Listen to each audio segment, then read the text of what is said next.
Good morning, Your Excellencies, distinguished delegates. I welcome you all for this morning session of the working group of UPR.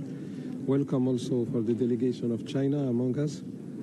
So I hereby declare open the third meeting of the 45th session of the working group on the Universal Periodic Review. Before we begin, please let me remind you that all delegations should upload their oral statements through the online system for inscription on the list of speakers event before the opening of the review they intend to address. Receiving the written form of oral statements ahead of time will greatly facilitate the work of the interpreters as well as that of the Troikas and the Secretariat for their timely preparation of the working group reports after each review. We will now proceed with the review of China. In accordance with Resolution 5/1, the review is based on the national report, the compilation of UN information, and the summary of stakeholders' information, both prepared by the OHCHR.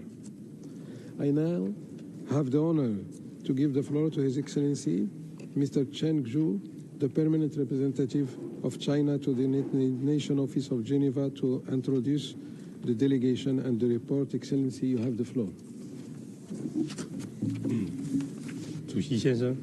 Mr. President, fellow delegates, ladies and gentlemen, it is an honor to lead the delegation of the Chinese government to attend the fourth cycle of the Universal Periodic Review of the United Nations Human Rights Council. The UPR is an important platform for countries to conduct equal-footed and candid exchanges and engage in constructive dialogue and cooperation. The Chinese government attaches high importance to this UPR cycle. We have set up an interdepartmental working group made up of nearly 30 agencies and prepared the National Human Rights Report after broadly soliciting comments and suggestions from social organizations, academic institutions, and the general public.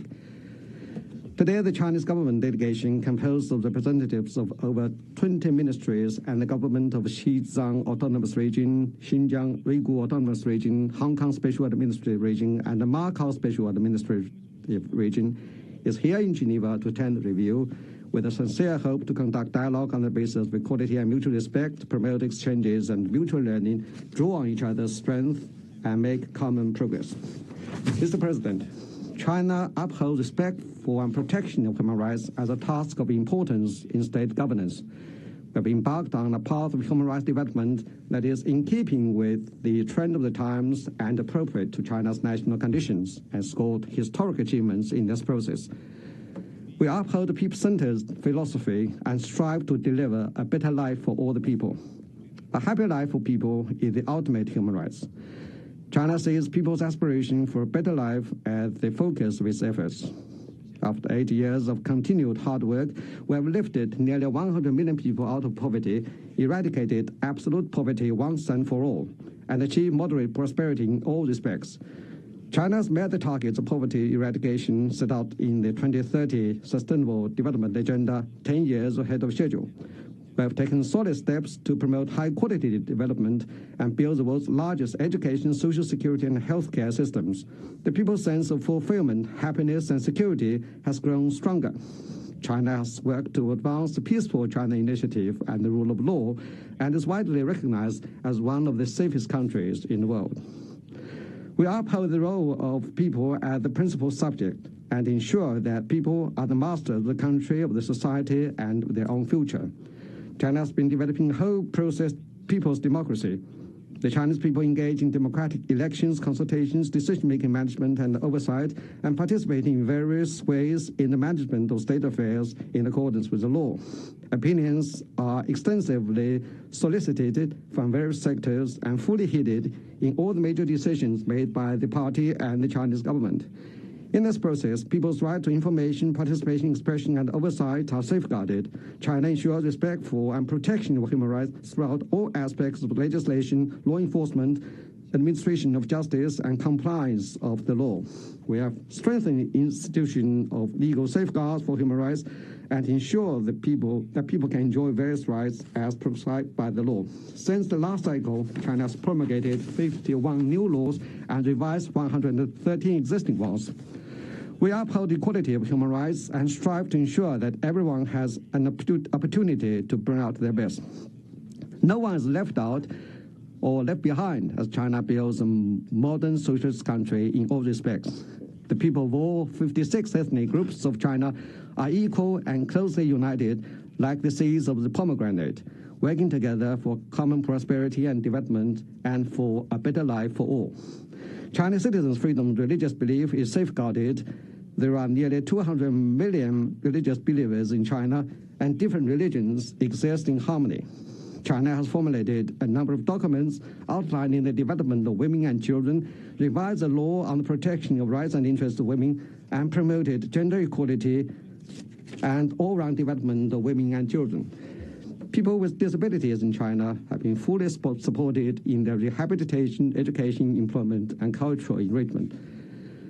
Over 90% of China's elderly population receive home-based or community-based elderly care. The 15-minute elderly care service cycle has been improved.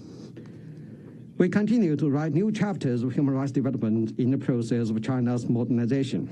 We made solid efforts to promote common prosperity for over 1.4 billion Chinese people and ensure that modernization brings more benefits to everyone in a more equitable way. We are committed to promoting all-round development of people and ensuring both material abundance and cultural, ethical enrichment of the people. According to the principle that clear waters and green mountains are just as valuable as gold and silver, we are accelerating green development and advancing the Beautiful China initiative. China has now close to half of the world's installed photovoltaic capacity. Over half of the world's new energy vehicles run on roads in China, and China contributes to 1/4 of the increased area of afforestation in the world. We are committed to a path of peaceful development and strive to contribute China's strength to the global human rights cause. Keep in mind the future of humanity and the well-being of the people. China works to build a community with a shared future of mankind to make the world a better place. China has put forward the Global Development Initiative, the Global Security Initiative, and the Global Civilization Initiative, offering its insight on how to address development deficit, break the security dilemma, and strengthen mutual learning among civilizations. Over the past 10 years, the Belt and Road Initiative has become a fine example of promoting development through cooperation and advancing human rights through development. The BRI has helped to create 420,000 jobs in BRI partner countries and can help to lift 7.6 million people out of extreme poverty and 32 million people out of moderate poverty. By 2030, we have actively participated in global human rights governance in multilateral human rights bodies, including the Human Rights Council. We are committed to safeguarding international fairness and justice. We have conducted human rights dialogues with over 30 countries and regions and work tirelessly to advance human rights exchanges and cooperation and promote the sound development of international human rights cause. Mr. President, fellow delegates, in human rights protection, no one can claim to be perfect because there is always room for improvement. Facts have shown that the path chosen by the Chinese people for its human rights development suits its national conditions and meets people's aspirations. It is a path that we will steadfastly follow. However, China is still a developing country with over 1.4 billion people. Imbalances and inadequacies in developments remain a prominent problem, and human rights protection faces many difficulties and challenges. To better promote and protect human rights, my government will implement 30 new measures in the fields of legislation and administration of justice, people's well-being, high-quality development, protection of rights and interests of special groups, climate change, and international cooperation in human rights. Let me just cite a few examples in the interests of time. We will continue to improve people's well-being. We will ensure more equitable access to basic public services, improve rural housing conditions, better protect the rights and interests of workers in new forms of employment and low-paying jobs, as well as women, children, people with disabilities, and the elderly. We will also work actively to address the negative impact of climate change. We'll continue to strengthen legal safeguards for human rights. We will formulate and improve legislation on preschool education, social assistance, and charity, and deepen the comprehensive and integrated reform of the judicial system. A new periodical national action plan on human rights will be formulated and implemented.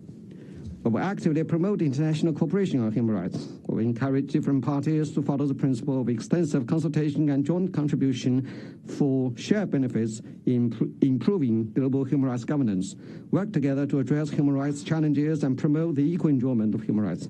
China will hold commemorative events to mark the 30th anniversary of the Beijing Fourth World Conference on Women and promote international cooperation in the Beautiful Crafts Workshop project to help women with disabilities from different countries to find employment and start business.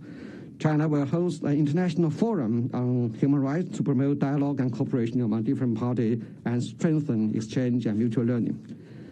We will continue to support the work of the UN human rights bodies. We will continue to promote dialogue and cooperation in the Council to uphold human rights with security, promote human rights with development, and advance human rights with cooperation. China will strengthen exchange and cooperation with the High Commissioner's Office and will donate $1 million in 2024 to support its setting up a knowledge hub on economic, social, and cultural rights. In cooperation with the office, this year we're going to help train 50 professionals from developing countries on economic, social, and cultural rights. Now, please allow me to invite the two deputy heads of the Chinese delegation, Mr. Chang Kuo-ki from the Hong Kong SAR and Mr. Chong Wen-chung from the Macau SAR, to brief the meeting on human rights protection in Hong Kong and Macau, respectively. And in the following interactive dialogue, my delegation will take questions from participating countries in a candid manner, including questions received beforehand from the rapporteur countries. We also look forward to hearing your insights and suggestions on developing China's human rights course. I thank you, Mr. President. Mr. President, since the establishment of the Hong Kong Special Administrative Region in 1997, the principle of one country, two systems has been the cornerstone of our long-term prosperity and stability. This successful national policy ensures that our unique strengths are maintained while serving the fundamental interests of our country. With the implementation of the Hong Kong National Security Law and an improved electoral system, the days of social disturbance and fear are now over. Stability as well as law and order has been restored, and our city is back on track. Our people can continue to enjoy the legitimate rights and freedoms guaranteed by our country's constitution, the basic law, as well as the relevant provisions of international covenants that apply to Hong Kong. The rule of law is a cornerstone and a core value of Hong Kong's success. Our common law system and independent exercise of judicial power are protected by the basic law. Our judiciary is well regarded internationally. Being a market-oriented, open, and international economy underpinned by the rule of law, Hong Kong has exactly what it takes to be a successful global city. At the same time, we are dedicated to making our city a better place for everyone. Through targeted policies in various areas such as housing, child and youth development, healthcare, and economic development, we strive to foster a cohesive and caring community underpinned by a vibrant economy. Mr. President, with unwavering support from our country and a unique one country, two systems formula, Hong Kong will continue to prosper as the city where the global advantage and the China advantage converge. Thank you. 主席先生 Mr. President, the basic law of the Macau Special Administrative Region of the People's Republic of China, the international human rights conventions applicable to Macau SAR, and local laws together constitute the legal framework for the protection of human rights in Macau. Under the framework of one country, two systems principle and the basic law, the Macau SAR enjoys executive, legislative, and independent judicial power, including that of final adjudication. The Macau residents enjoy a wide range of rights and freedoms guaranteed by the law. Since the last round of review, the Macau SAR has committed to promote the protection of human rights. Major legislation and measures include the amendment of the legal framework of the judiciary to ensure judicial efficiency and to safeguard residents' rights of access to the law, the restructuring of a commission for disciplinary control of the security forces and to make it an external independent supervisory body and expand its oversight power, the promulgation of the law on minimum wage for employees to ensure the basic income guarantee for residents and non-resident employees, the amendment of the labor relations to increase the number of days of maternity leave and to introduce paternity leave, the amendment of the two-tier social security system, namely introducing non-mandatory central provident fund system on the basis of basic social security. We have also conducted human rights trainings with the non-governmental organizations. Over the past 25 years since the handover of Macau to the motherland, Macau has achieved leapfrog development in various fields, and the living standard of its people have improved substantially.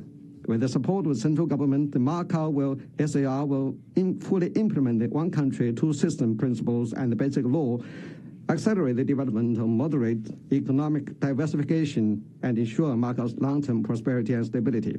In the meantime, the Macau SAR will continue to optimize the legal systems on human rights protection, implement international human rights conventions in a better way to upgrade the level of human rights protection in Macau. I thank you. I thank you, Ambassador Chen, and your delegation for these statements.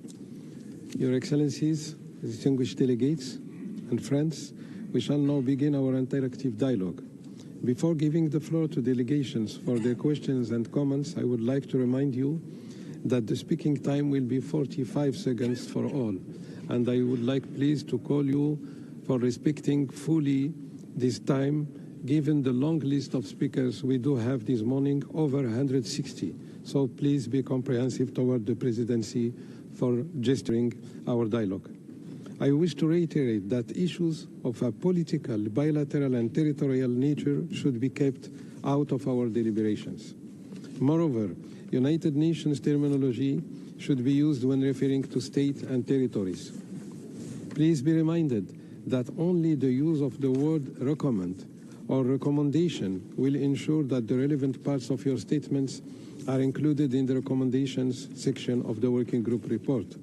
Also, allow me also to recall that the Human Rights Council strongly rejects any act of intimidation or reprisal against individuals and groups who cooperate or have cooperated with the United Nations and its representative and mechanism in the field of human rights. We will now, as said before, begin with the list of speakers, and I give the floor as first speaker to the delegation of Bhutan. You have the floor, Bhutan. Bhutan welcomes the delegation and thanks the delegation for the report. We welcome the adoption of the National Action Plan for Human Rights and the enactment of laws such as the Civil Code, the Legal Aid Law, and the Personal Information Protection Law. We commend the significant progress in poverty alleviation and the achievement of the poverty reduction target of the 2030 Agenda ahead of schedule. We also note the efforts in strengthening the rights of women, children, elderly, and the disabled. We would like to recommend China the following. 1. Continue efforts in poverty alleviation with particular focus on bridging the gap between rural and urban areas. 2. Continue to improve reproductive and mental health care services. And 3. Continue to strengthen the social security system in rural areas. We wish China a successful UPR. Thank you, Mr. President. Thank you, Madam, for Bhutan. Now the floor is for Bolivia. Gracias, Presidente. Thank you, President. A warm welcome to the distinguished delegation of China. We thank them for the presentation of the fourth national report. We commend the significant progress that has been made and China's constructive involvement with the UPR process. Bolivia has the following respectful recommendations. 1. To continue reducing development gaps between urban and rural areas and between regions, and including equal access to employment and education. Secondly, to continue making progress on its efforts to combat deforestation. Thirdly, to consolidate the results achieved and ensure access to education and the fight against school dropout. We wish China successful UPR. The floor is for Botswana. Mr. President, Botswana warmly welcomes the delegation of the People's Republic of China to the fourth cycle of the UPR process. We thank the delegation for the presentation of their comprehensive national report. Botswana commends the government of China for the commitment and progress made in the promotion, protection, and respect for human rights through the completion of all set goals and tasks in the National Human Rights Action Plan 2016 to 2020. We further note the progress made in the implementation of the current National Human Rights Action Plan 21 to 2025. We, however, note the gaps such as inadequate participation of children living with disabilities with respect to issues affecting their rights and limited access to education. Botswana therefore invites China to consider the following recommendations. 1. To consider strategies that ensure that consultation process for the implementation of the Convention on the Rights of Persons with Disabilities are child-friendly, transparent, and respectful to freedom of expression to enhance participation of children with disabilities. 2. Formulate a comprehensive action plan for... Thank you, sir. The floor now is for Brazil. Thank you, Mr. President. We praise China for ratifying the 2013 Marrakesh Treaty, as we recommended in 2018. Brazil commends China for its efforts in the pursuit of development towards the eradication of poverty, expansion and improvement of education and health system for all, and the provision of adequate housing. We encourage efforts towards the ratification of the ICCPR. In a constructive spirit, Brazil recommends that China, 1, accelerate efforts to promote the rights of other persons, addressing discrimination and guaranteeing their rights to independent lives, social protection and appropriate care, and 2, stop the application of a death penalty as punishment for non-violent criminal offenses, to take measures for a moratorium on the application of capital punishment. Thank you. Thank you, Mr. Ambassador. The floor is for Brunei Darussalam. Mr. President, Brunei Darussalam thanks the delegation of China for the presentation and positive notes efforts made by the Chinese government to implement recommendations from the previous cycle. Particularly on economic and social rights, we are pleased to note that the Chinese government has achieved the poverty reduction target of the 2030 agenda 10 years ahead of schedule and are working to improve children's welfare. Brunei Darussalam proposes 2 recommendations. 1, continue to intensify efforts for the implementation of the SDGs, especially those related to education. And 2, further strengthen initiatives in the protection of the rights of children and the youth. Mr. President, we wish China a successful review. Thank you. Thank you, Madam. Floor is for Bulgaria. Mr. President, Bulgaria acknowledges that since the third UPR cycle, China has enacted a number of new laws and revised existing laws with the aim to improve the protection of human rights and has eliminated absolute poverty, thus achieving the 2030 Agenda Poverty Reduction target. We know the implementation of China's 4th National Human Rights Action Plan for 2021-25 and encourage China to take additional measures to ensure respect for the freedom of thought, expression and religion, as well as to improve the civil society environment. Bulgaria recommends the following to China. 1, take further steps to increase women's representation in the legislature, public administration and judiciary, and 2, consider adopting a comprehensive strategy and, where appropriate, introduce legislation to ensure high-quality inclusive education for all children with disabilities. Thank you, Mr. President. Thank you, Mr. Ambassador. Le Burkina Faso, vous avez... I give the floor to Burkina Faso. Thank you, President. Burkina Faso extends a cordial welcome to the delegation of the People's Republic of China. We thank them for the presentation of the 4th UPR report. We commend China on its efforts to establish a robust education system and to consolidate results from the fight against poverty through education. We have the following respectful recommendations. 1, to improve the public healthcare policy. Secondly, to continue to implement continuous learning projects and upskilling initiatives. Thirdly, to improve the generation capacity of wind power and solar power so as to fight against pollution. We wish China a successful UPR. Thank you. Thank you. I give the floor to Burundi. Thank you, President. A cordial welcome to the Chinese delegation. You can count on Burundi's support for your review. My delegation recognizes the success in your efforts to implement the strategy against poverty, as well as efforts to reduce social inequalities, to ensure social security, public health care, education, housing assistance and job assistance. We reaffirm that access to livelihoods is essential in order to uphold human rights. Burundi makes 2 recommendations. 1, to improve access to public health in the central regions and in rural areas, to support Hong Kong and Macau in taking more effective measures to ensure the well-being of their residents in the fields of housing, employment and healthcare. Ambassador of Cabo Verde. Thank you, Mr. President. Cabo Verde delegation thank and congratulate China for its efforts in implementing recommendations from the 3rd cycle of the UPR, in particular the results obtained in the fight to eradicate poverty. In a constructive spirit, Cabo Verde recommends the following: strengthening the role of the community-level governments and social self-governing organizations in handling public complaints. Continue to carry out action to improve rural living environments. Continue to accelerate the building of a housing system featuring multiple suppliers and various channels of support that encourage both housing renters and purchase. Wish China every success in its UPR. Thank you. The floor is for Cambodia, sir.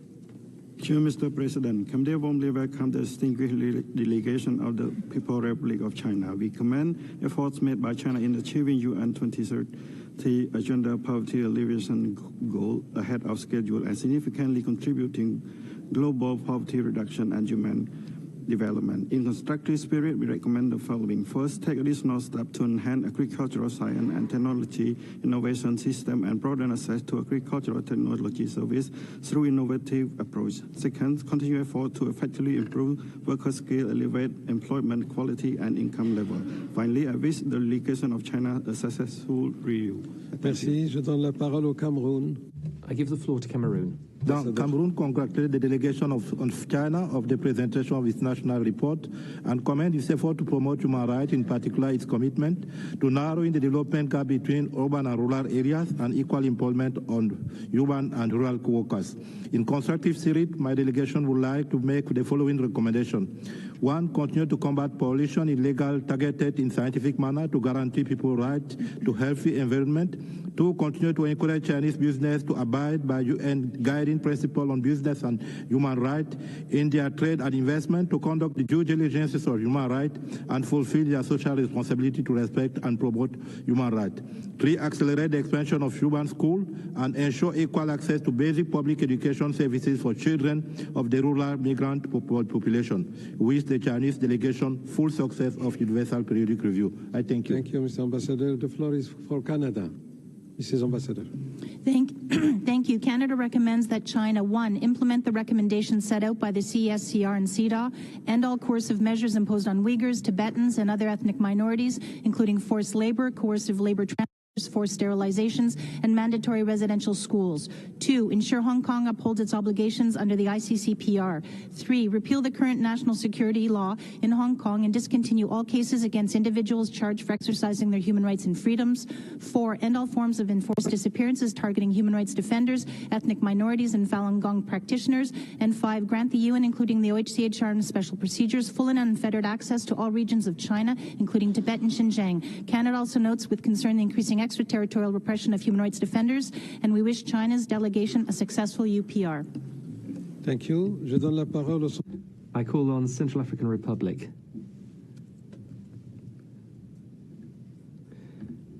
Thank you, President.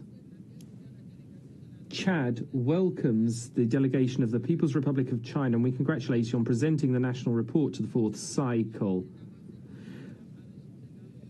Significant progress has been made in implementing international obligations to combat forced labour. In the spirit of constructive spirit, we have the following recommendations. 1, to continue implementing policies to combat poverty and intergenerational poverty, and also to promote ecological and environmental services and train in this area. We wish you every success in this review. Thank you very much. Merci, Madame. Thank you, Madam.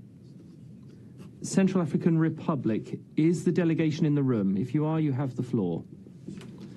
President, the CAR welcomes the Chinese delegation and congratulates the Chinese government on the improvements to the legal system and the mechanism to implement the law to protect older persons, and also considerable progress on the legal protection of older persons' rights. We have the following recommendations. 1, to continue to improve communication and cooperation between developing countries in the area of protecting older persons. 2, continue to respond to the challenges posed by the aging of the population, and 2, improve the rights of older persons in general. We wish the Chinese delegation a successful UPR. Thank you.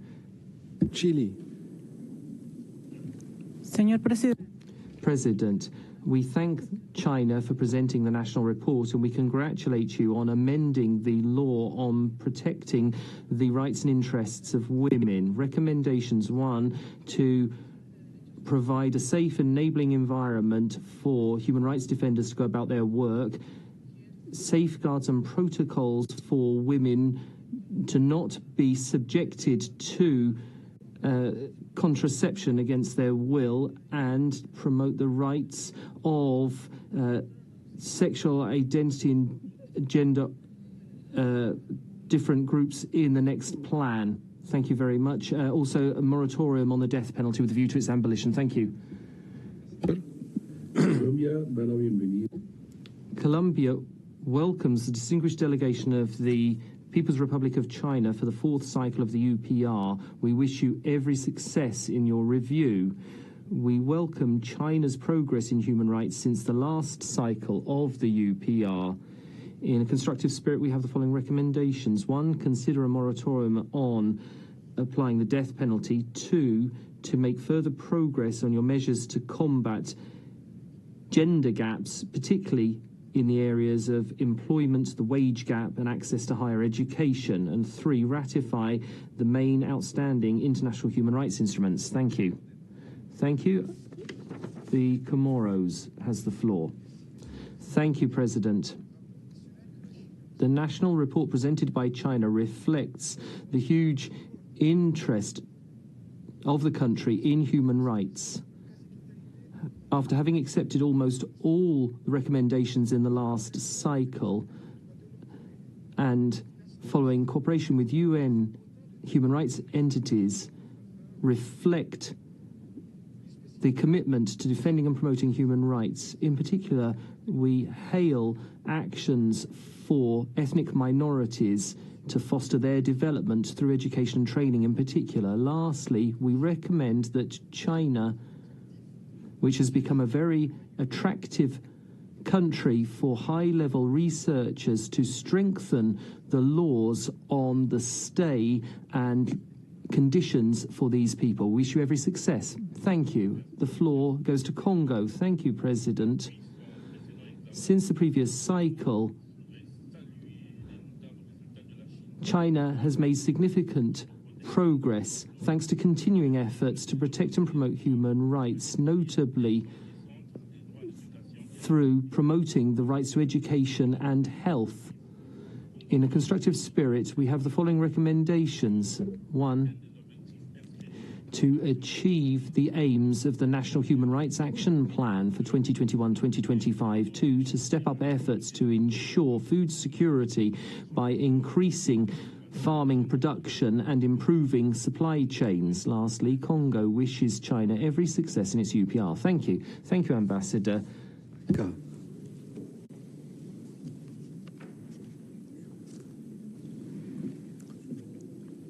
Costa Rica, you have the floor. If not, then we move to la parole est à la Côte d'Ivoire. I call on Côte d'Ivoire. Thank you, President. Côte d'Ivoire bids a warm welcome to the Chinese delegation and congratulates it on efforts to meet its international obligations to promote and protect human rights through drawing up and implementing national human rights plans. The Ivorian government, in a constructive spirit, would like to make the following recommendations. 1, to ratify the International Convention to protect all persons from enforced disappearance. 2, step up efforts to close development gaps for women in urban and rural areas and across regions, and to promote women's development in line with the country's social and economic development. Taking it further, we wish China every success. Mr. Ambassador.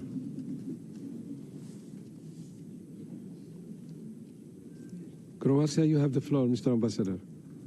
President, Croatia recognizes China's efforts in building a larger education, social security and healthcare system. However, we encourages China to establish strategies for lifelong education of older persons and improvement of their literacy. Furthermore, the implementation of recommendations by UN treaty bodies and special procedures could be advanced. Croatia has 3 recommendations. 1, ratify the International Covenant on Civil and Political Rights. 2, ratify the optional protocol to the International Covenant on Economic, Social and Cultural Rights. 3, adopt effective legislation measures to eliminate discriminatory acts against ethnic minorities. Croatia wishes China a successful review. Thank you. Thank you, Mr. Ambassador. The floor is for you, Mr. Ambassador Cuba. Gracias, Presidente. Thank you, President.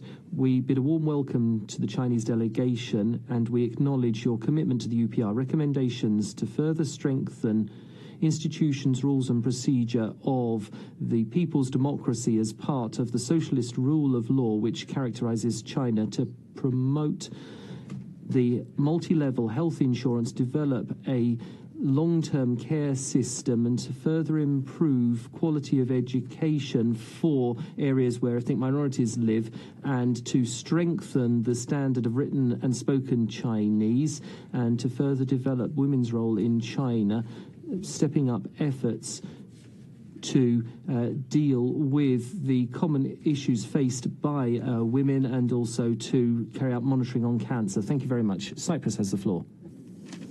Thank you, Mr. President. Cyprus welcomes the Chinese delegation and thanks them for their presentation. Since the last UPR cycle, China has made positive advancements as regards the improvement of living standards, elimination of poverty, advancement of healthcare, social security, and education. Cyprus recommends continuing with progress on gender-related issues such as equal representation of women in senior and leadership positions, equal pay, and increased legal protection for gender-based violence victims, reducing maternal mortality by continuing the improvement of the maternal and child health service system, considering the establishment of a moratorium on the use of the death penalty with the aim of working towards its total abolition. I thank you. Thank you, Madam. Thank you, Madam. The floor is for the Democratic People's Republic of Korea, DPRK. You have the Mr. President, the DPRK delegation warmly welcomes the delegation to the People's Republic of China and appreciate for its national report.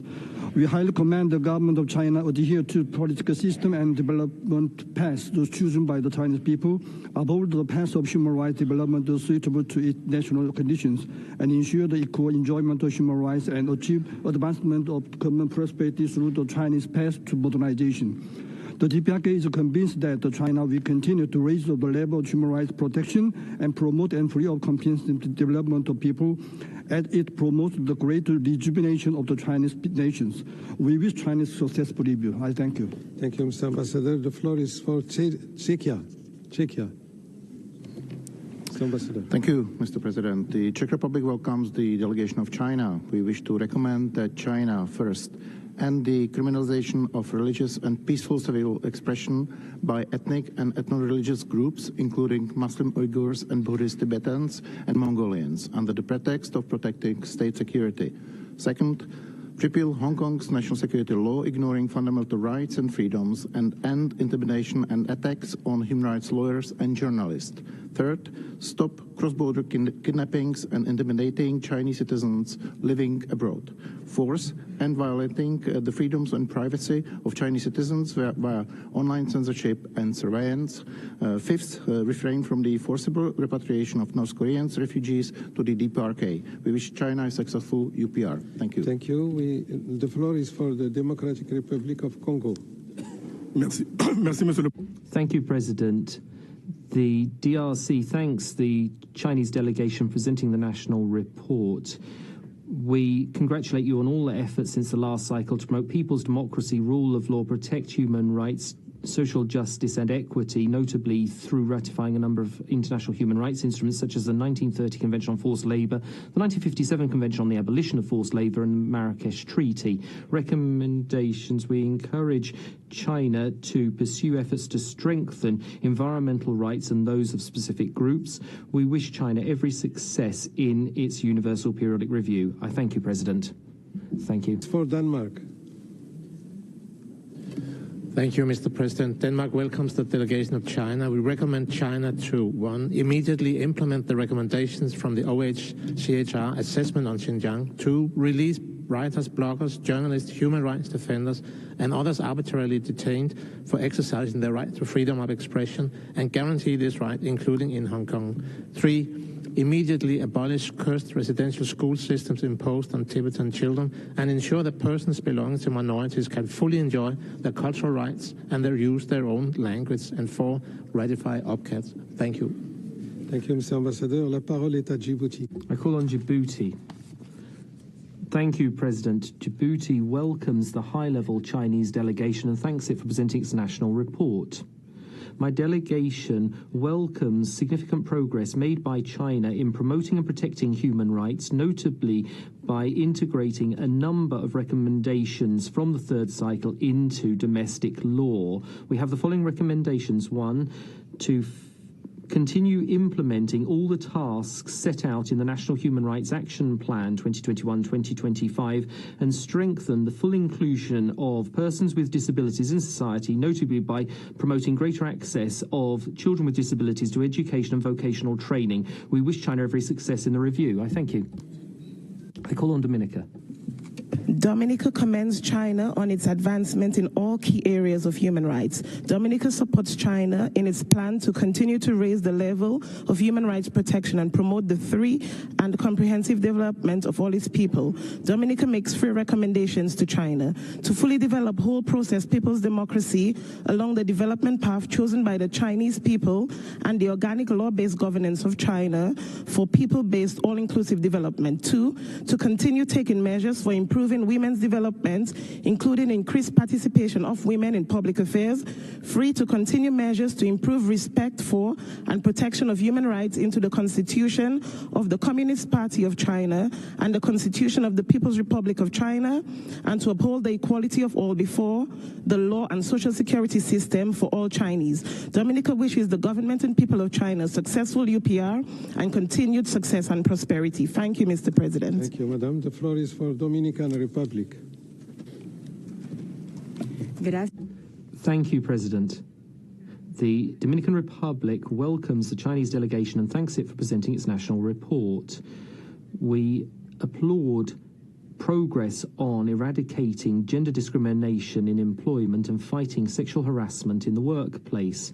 Recommendations: 1, continue improving the building of preschool centres and compulsory school levels, and further improve the protection of the rights and interests of women and promote gender equality. We wish you every success. Ecuador tiene la palabra. Gracias, señor presidente. Thank you, President. Ecuador extends a cordial welcome to the Chinese delegation and thanks it for presenting the national report. We underscore efforts to promote gender equality in employment. Respectful recommendations: 1, actions to prevent, detect and combat trafficking in persons and provide victim protection. 2, consider human rights-based approach in cooperation and development plans and policies. And 3, to promote the necessary measures to ensure that companies and financial institutions operating in your country respect human rights in all their business activities. Ecuador wishes China every success in the UPR. Thank you very much. The floor is to Egypt. Thank you, President. We welcome the delegation of China and thank them for their presentation. We applaud China's efforts in reinforcing national human rights mechanisms and improving human rights, particularly in rural areas, together with reinforcing policies on child and women rights, the rights of elderly, and the protection of personal data. In a spirit of constructive dialogue, we table the following recommendations. Firstly, continue proposing a resolution on the enforcement of economic, social, and cultural rights in the HRC. Secondly, implement the new amended law on women's rights. Thirdly, bolster legislations and policies and women's development. We wish the best for the government of China. Thank you, Mr. Ambassador. Guinea Ecuatorial tiene la palabra.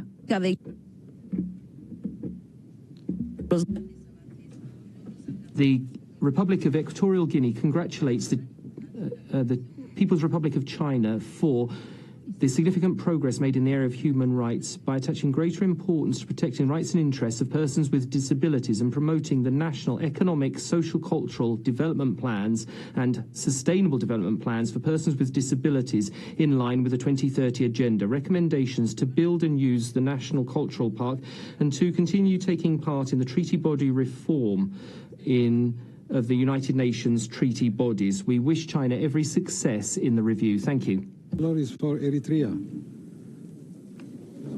Thank you, Mr. President. Eritrea welcomes the delegation of the People's Republic of China and thanks for its national report.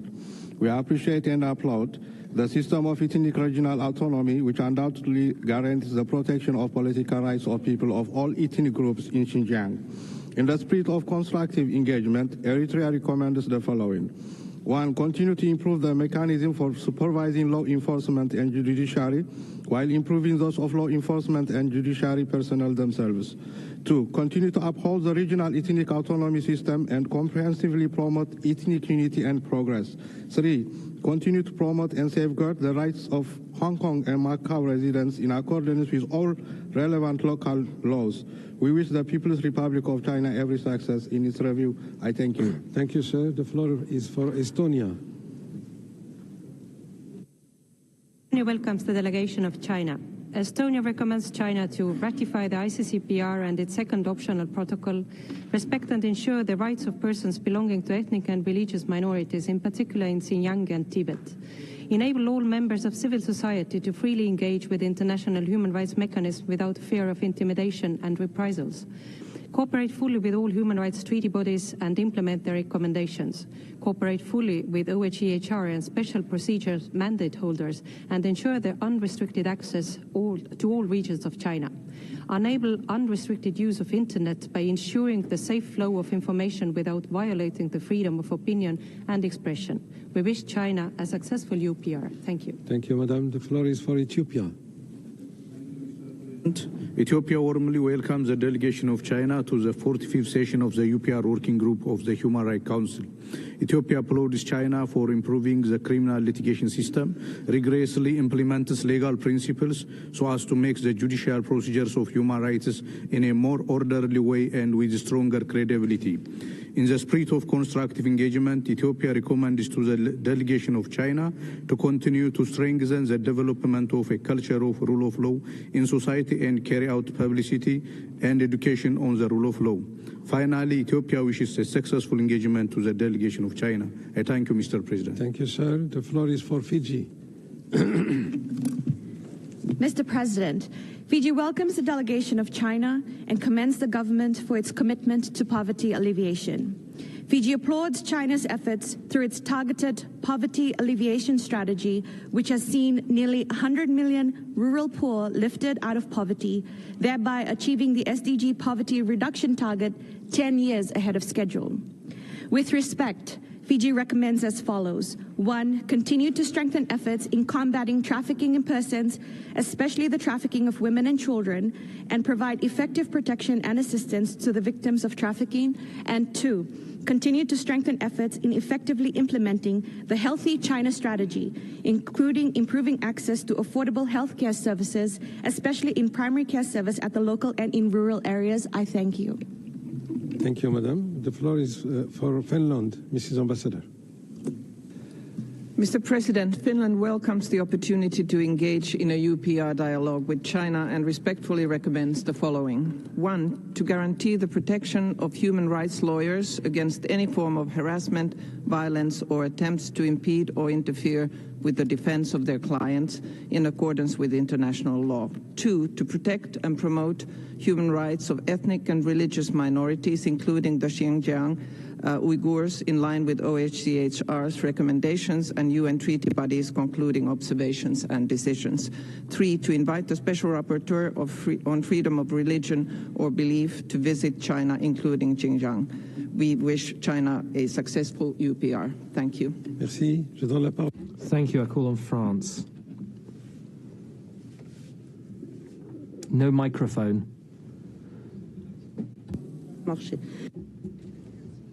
Thank you, President. France welcomes the Chinese delegation. We note the voluntary commitments made since re-election to the HRC. We have the following recommendations: a moratorium on the death penalty, ratify the International Convention on Enforced Disappearance, ensure protection of the freedom of religion, particularly for Uyghurs and Tibetans, and the report on the implementation ILO Conventions 29 and others, and strengthen forced residence in monitored places and ensure freedom of expression online and in Hong Kong. Thank you very much, President. Thank you. I give the floor to Gabon. President, my delegation welcomes the Chinese delegation and thanks it for presenting its national report. We commend actions to promote child protection through improvements to the law on the protection of minors and the law on preventing juvenile delinquency. In a constructive spirit, we recommend the following. 1, to continue to promote the rights of women, children, and to promote gender equality.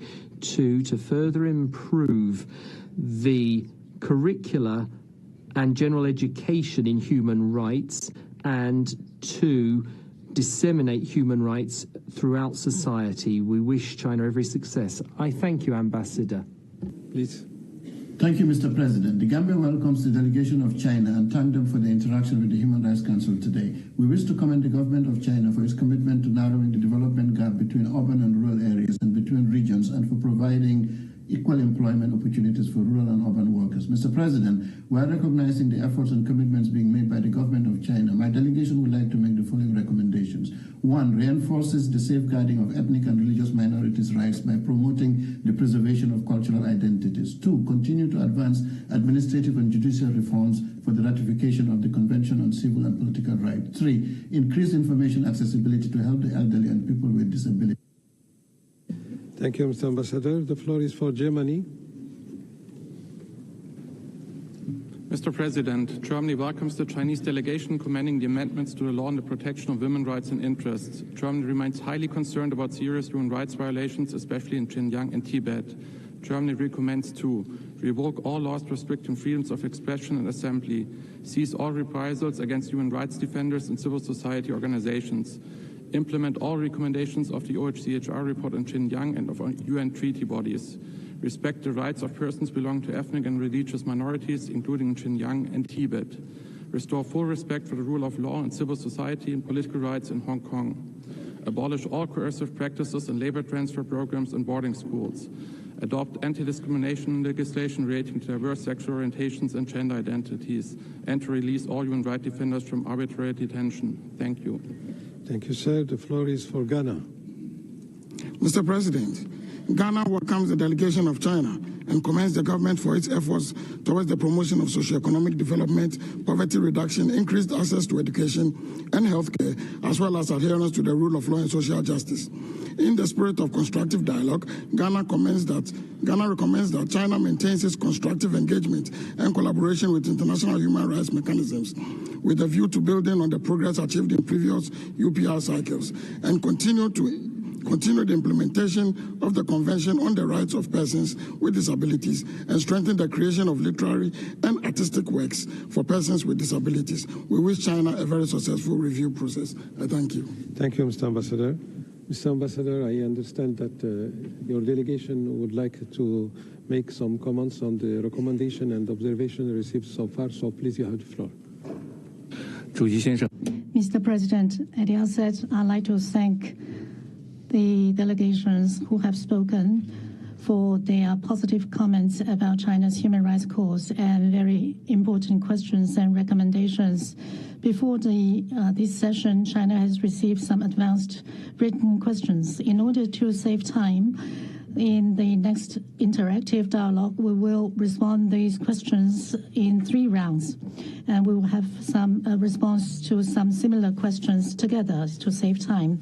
In the first round, I'm going to ask my colleagues from the NPC, the Ministry of Justice, the Development and Reform Committee of China, the Ministry of Agriculture, Ministry of Education, the State Council's Working Committee on Women and Children, Working Committee on Persons with Disabilities, the National Health Commission, the Information Office of the State Council to respond to the questions one after another. And then the Ambassador Chen Xu of the Chinese delegation will brief you on China's participation in international human rights cooperation. Now I give the floor to my colleagues. Mr. President, I am from the National People's Congress. I'm going to answer the question concerning China's whole process people's democracy.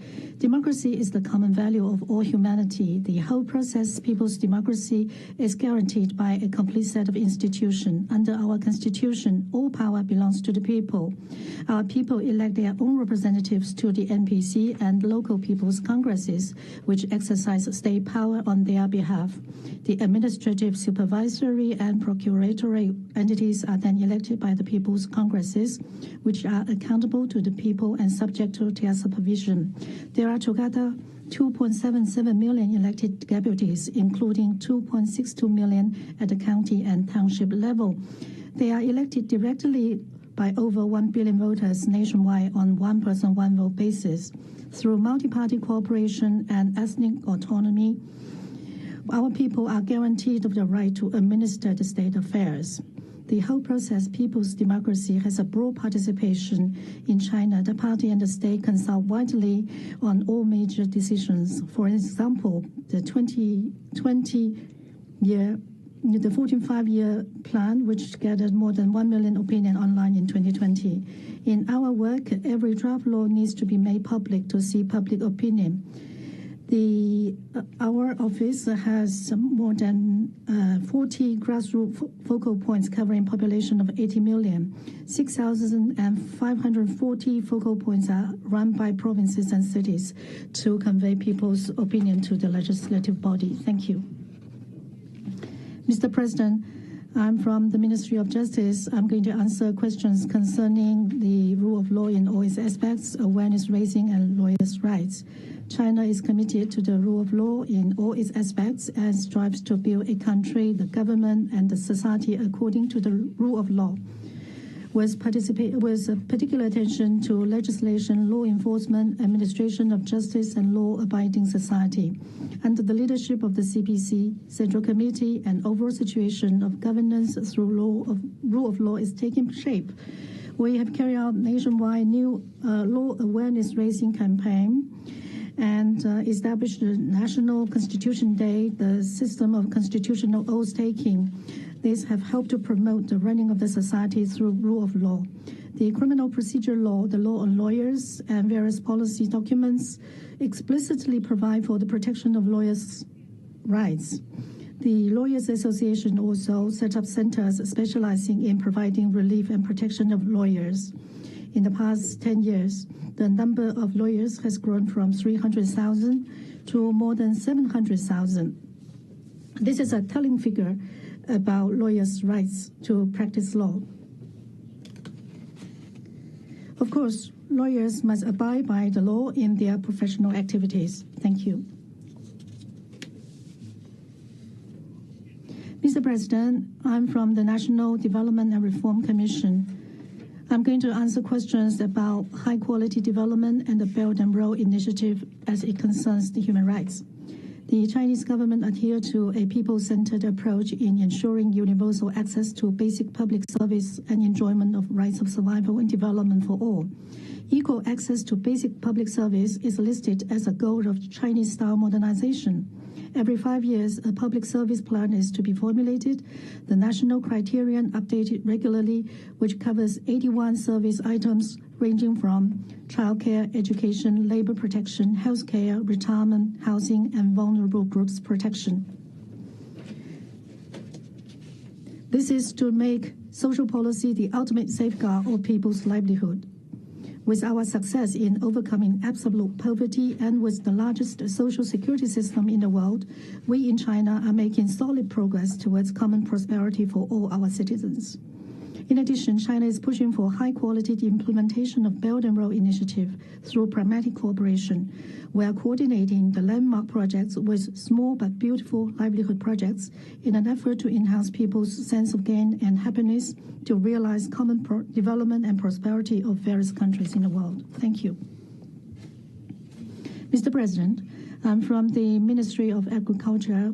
I'm going to answer questions concerning poverty elimination and rural revitalization. In light of our reality, we have reformed and innovated new institution mechanisms for targeted and precise poverty alleviation. By mobilizing the efforts of the whole country in 8 years, we have eliminated absolute poverty. By the end of 2020, about 100 million people were lifted out of poverty, enjoying adequate food, clothing, free education, basic health care, and housing. This means that the poverty alleviation target under the 2030 agenda has been achieved 10 years ahead of schedule. Starting from 2021, China set a 5-year transition to keep the overall assistance policy in place. Each year since, the central and local government put in 300 billion yuan to consolidate and expand the results of the poverty alleviation work and to ensure no massive return to poverty occurred. There are several measures we've taken. One, we set up monitor and support mechanism to identify quickly the risk of poverty return and apply targeted support measures. Second, to improve people's ability to endogenous development through industrialization and job creation. Each year, the number of jobs created for people out of poverty has been maintained at 30 million. The average of income growth is higher than the national average. 3, to normalize assistance and support mechanism for low-income population and less developed regions to reduce the income gap between urban and rural areas. Thank you. Mr. President, I'm from Ministry of Education. I'm going to answer questions about right to education and bilingual education. The government upholds priority on education and takes a people-centered approach to develop education. In terms of universal access to education, China has reached and oversurpassed the average level of mid- and high-income countries. Gross enrollment rate for preschool kindergarten, 89.7%, 9-year compulsory education, nearly 100%, senior high school and higher education, 91.6% and 59.6%. The average number of years in schooling for new workforce has reached 14 years. The compulsory education enrollment rate for children with disability exceeds 95%. The program of financial assistance to students has achieved comprehensive coverage. We have implemented a national strategy on digitalization of education. The Smart Education Network platform is connected with every school in country. A lifelong learning system is open to everyone. Our government attaches great importance to bilingual education and implementing relevant laws to support schools in ethnic minority regions to offer bilingual education using common Chinese language and the local ethnic language. Special funds are allocated to support the compilation of textbooks and training teachers for minority languages. Thank you. Mr. President, I'm from the Office of Working Committee on Women and Children under the State Council. I'm going to answer questions concerning the rights and interests of women and children. China is seriously implementing the state policy of equality between men and women, the principle of priority on children. More than 100 laws and regulations guarantee the rights of women and children. In the 5-year plan for national economic and social development, women and children have a special chapter. A new cycle of women development outline and children development outline are being implemented. Gender assessment mechanisms have been put in laws and regulations, as well as monitoring program on gender statistics. More than 100 cities have engaged in building child-friendly cities. China's women and children's schools are making new headways. 44.16 million rural women are lifted out of absolute poverty. Primary school net enrollment rates for girls reached 99.9%, with basically no gender gap. Women's average life expectancy is above 80 years old. Women enjoy equal rights in pension, medical care, unemployment benefit, professional injuries, and other social security protections. 660 million women are covered by basic medical insurance. And in the new business model, women account for 1/3 of the workforce. Through 380,000 Women's Council, we women are participating in the governance of the country, especially in the grassroots. Mr. President, I'm from the Working Committee on Women and Children at the State Council. I'm going to answer questions regarding persons with disabilities. China pays great attention to the work of the people with disabilities and adopt laws and regulations to help them. More than 100 laws and regulations regulate the protection of the rights of disabilities. There are also social security and service care system in place. More than 7 million persons with disabilities in the rural areas are guaranteed of their basic living standards. 9 million persons with disabilities in the urban areas are employed or have their own business. and 6,000 persons with disabilities or their family members are elected members of the National People's Congresses or local People's Congresses. The Chinese sport delegation to the Paralympics have made great achievements in the next socio-economic development process. The disability people will be better protected so that no disability person is left behind so that they can enjoy a wonderful life. Thank you. Mr. President, I'm from National Health Commission. I'm going to answer questions concerning Healthy China strategy. As the government regards the protection of people's health as a strategic priority, a policy decision has thus been made to implement the Healthy China strategy. As a result, the basic Medicare and health protection law was quickly adopted, together with the Healthy China 2030 vision. This program envisioned 15 actions in 3 aspects, which are intervention in factors affecting health, keeping lifelong good health, prevention and control of major disease.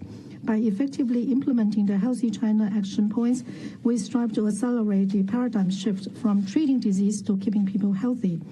We pay great attention to health of women and children and has continued to standardize the management of maternal health, including prenatal checkups and postnatal visits. In recent years, a maternal and child safety system is being implemented. The system provides for pregnancy risk screening and assessment and set up specific file for high-risk women. By the end of 2020, China's maternal mortality rate dropped to 15.7 per 100,000 live births. Infant mortality rate dropped to 4.9%. China is a high-performing country in maternal and child health in the WHO list. In 2021, average life expectancy reached 78.2, with major health indicators better. Mr. President, I'm from the Information Office of the State Council. I'm going to answer questions related to a national action plan. China formulated 4 national human rights action plans, which we have followed in takeaways in the implementation of this action plan. 1, we need to advance human rights in a coordinated fashion. We formulated indicators in all fronts: civil, political, economic, social, cultural rights. 2, we advance our work equally. And 3, we must adopt pragmatism. Both the point of departure and the ultimate goal of our work on human rights is to meet our people's actual needs. 4th, we use smart technology. We use digital technology to achieve comprehensive development of all persons. Human rights education is an indispensable, important element in the development of China's human rights endeavor. Human rights education is systematically organized in school. It takes different forms. And we also set up human rights discipline and subjects in Institute of Higher Learning. We also use media, exposition, seminar, and academic lectures to disseminate knowledge of human rights. And we also make effort to enhance human rights training on public servants and on overseas Chinese companies. Thank you. Mr. President, with regard to international human rights cooperation, we fulfill our international cooperation obligations.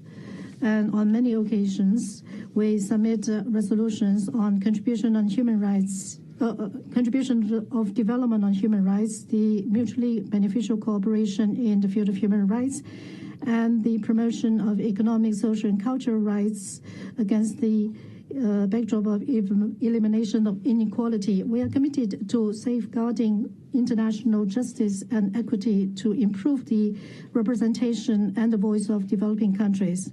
With OHCHR, the special mechanism, the treaty bodies, we have engaged in constructive exchange and cooperation. We have invited the former High Commissioner, Madame Batchelor, an independent expert on the rights of the elderly, to visit China. We have responded timely and seriously to all the communications from special mechanisms. On the basis of equality and mutual respect, we have held dialogue with all sides.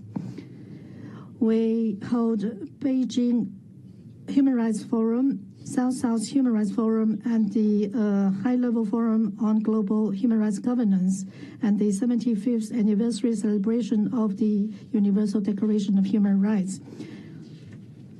We will actively participate in the United Nations Human Rights Affairs and to promote dialogue and cooperation and work together with all countries to promote the healthy development of international human rights cause. Thank you. Mr. President, this is the end of our first round of response. For those questions we have not responded, we will try our best to respond to them in the next two rounds. Thank you. I thank the delegation of China for its comments. And now we pursue our interactive dialogue. And for such purpose, I begin by giving the floor to the delegation of Greece. Greece, you have the floor. Mr. President, Greece welcomes the delegation of China and takes note of the steps taken since the last UPR review towards eliminating absolute poverty, advancing its healthcare and education systems, and ratifying key ILO conventions. Greece recommends the following. Take measures to prevent the harassment, intimidation, and targeting of civil society members, journalists, human rights defenders, and lawyers. 2. Further ensure the full and unrestricted enjoyment by minorities of their cultural rights and their right to education, as well as protect their cultural diversity, practices, and heritage, in implementation of relevant CESCR and CEDAW concluding observations. 3. Accelerate the ratification of the International Covenant on Civil and Political Rights. We wish the delegation of China a successful UPR review. Thank you. Thank you, Mr. Ambassador. The floor is for Hungary. Thank you. Hungary thanks China for its detailed report. We believe that the UPR serves as a platform for constructive dialogue to promote human rights worldwide and shouldn't be used for the instrumentalization of human rights issues. Hungary is pleased that China has ratified or acceded to several human rights instruments since its last UPR. We appreciate the government's contribution to upholding the UN-centered international system and its expeditious implementation of the 2030 Agenda for Sustainable Development. We wish to make the following recommendation. Further accelerate integrated urban and rural development. Hungary wishes to recommend continue to reinforce the protection of lawyers' rights to practice and continue to improve the world's largest education, social security, and healthcare systems. I thank you. Thank you, Madam. The floor is for Iceland. Thank you, Mr. President. Iceland welcomes the delegation of China in its national report.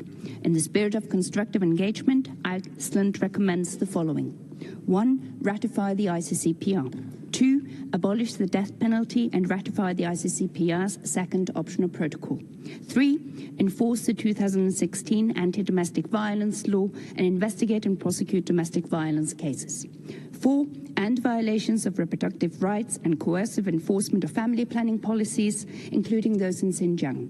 5. Remove restrictions on freedom of expression and press freedom, including on Sogiesk-related media content, and allow registration of Sogiesk CSOs. I wish China all success for its review. I thank you. Thank you. The floor is for India. Mr. President, India warmly welcomes the delegation of China. India takes note of the progress made by China on the recommendations received during the previous cycle. India recommends the following.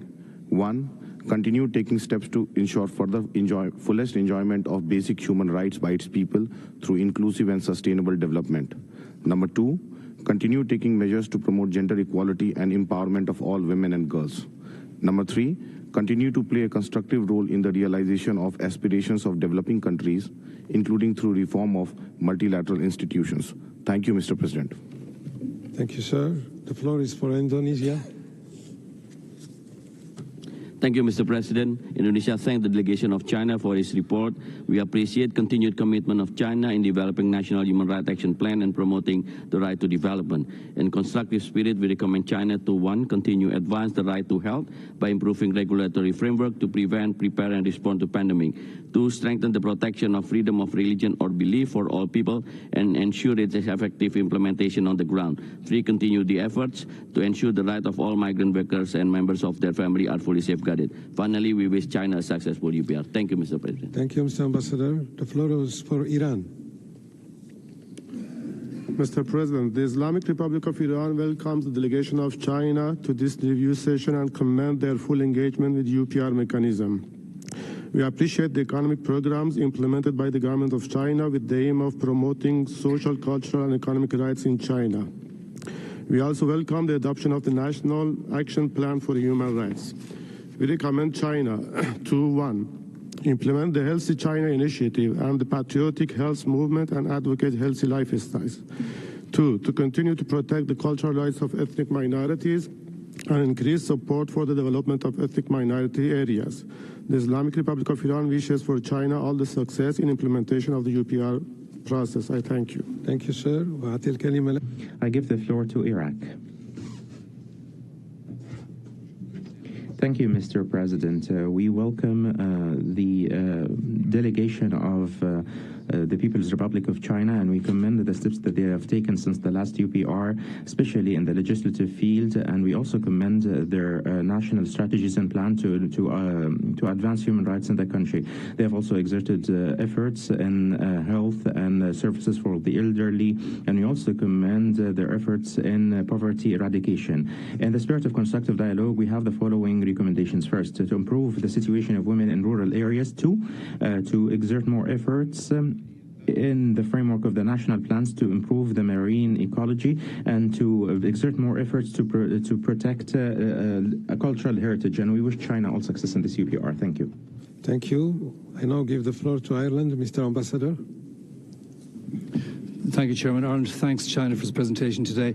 Ireland is deeply concerned about the continued repression of civil society in China, including harassment of human rights defenders, restrictions on freedom of expression, including in Hong Kong, and the treatment of ethnic and religious groups, including in Xinjiang and Tibet. Ireland is also concerned by widespread discrimination against members of the LGBTQI+ community.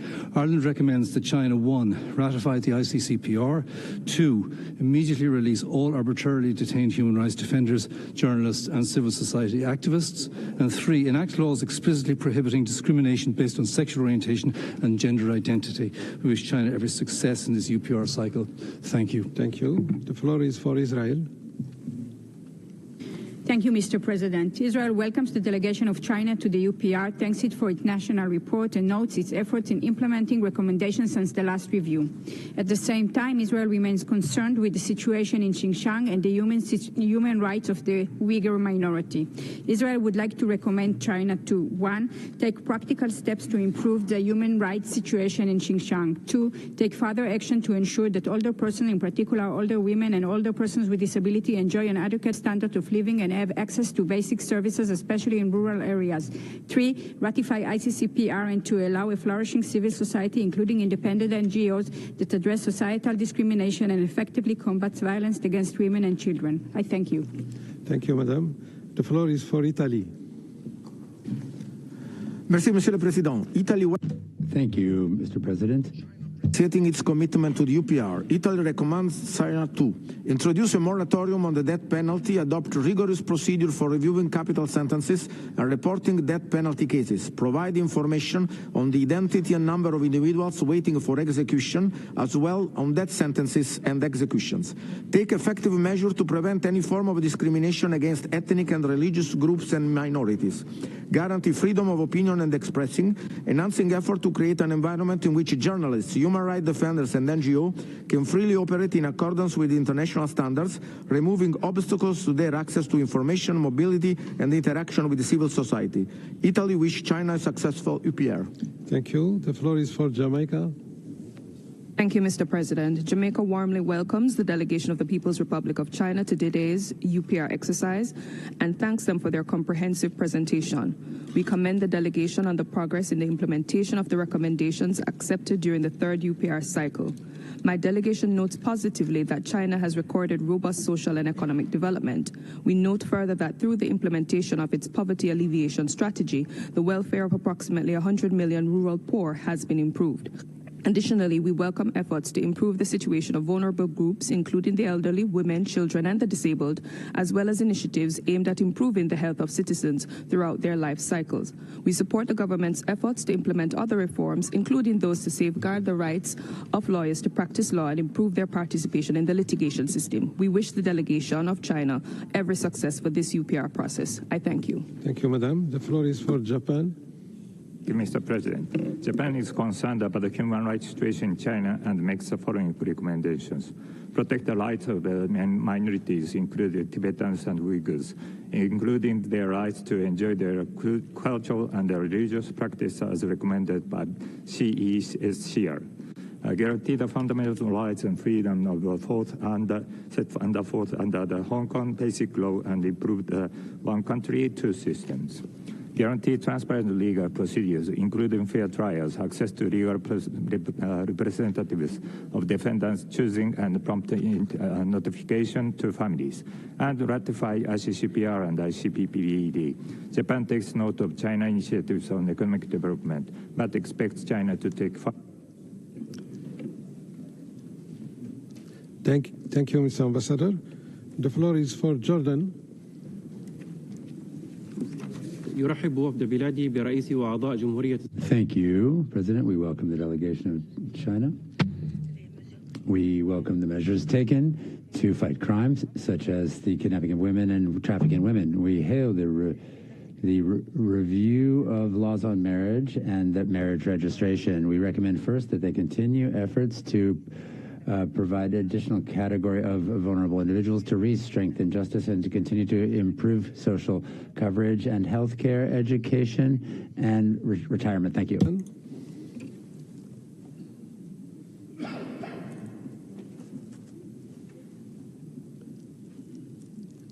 Kazakhstan, you have the floor. Thank you, Mr. President. Kazakhstan warmly welcomes the delegation of the People's Republic of China. We commend the country's achievements in poverty reduction, in promoting gender equality, and the balanced development of education between urban and rural areas. My delegation would like to make the following recommendations. 1. Continue to engage constructively with OHCHR special procedures and treaty bodies. 2. Optimize the allocation of regional higher education resources and promote the revitalization of higher education in central and western regions. 3. Maintain the implementation of the judicial reform plans and continue to promote the modernization of the system and capacity.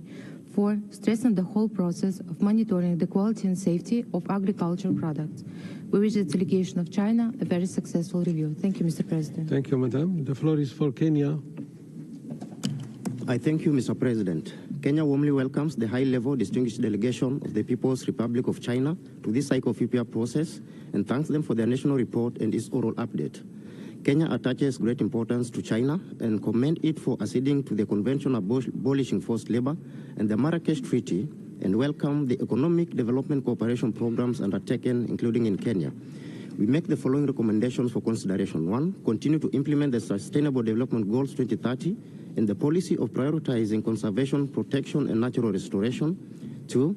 Continue to strengthen and improve the regulatory systems for food and drug safety measures. Finally, we wish the delegation of China a very successful EPR process. I thank you. Thank you. وأعطي الكلمة الآن للكويت. Give the floor to Kuwait. Please. Thank you, President. We have taken note of, and very carefully so, of the report of which we are seized. We would like to avail ourselves of this opportunity to hail the efforts deployed in the drafting of this document and this report. We have the following recommendations. 1. Continue to bolster religious tolerance in Xinjiang. 2. To continue the development of legislation and labor mechanisms for the protection of workers. 3. Strengthen the promotion of education, including in science, and the preservation of biodiversity. Thank you. Mr. Ambassador.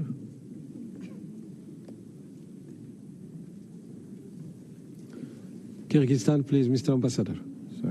Thank you, Mr. President. Kyrgyzstan warmly welcomes the delegation of China and recommend 1. Implement the Health China Initiative. 2. Adhere to people-centered development of education, accelerate the construction of a high-quality education system, develop quality education, and promote educational equity. 3. Continue to protect the right of minority ethnic groups to participate as equals in administering state and social affairs. Protect the cultural rights of ethnic minorities and increase support for the development of ethnic minority areas. Thank you. Thank you, Mr. Ambassador.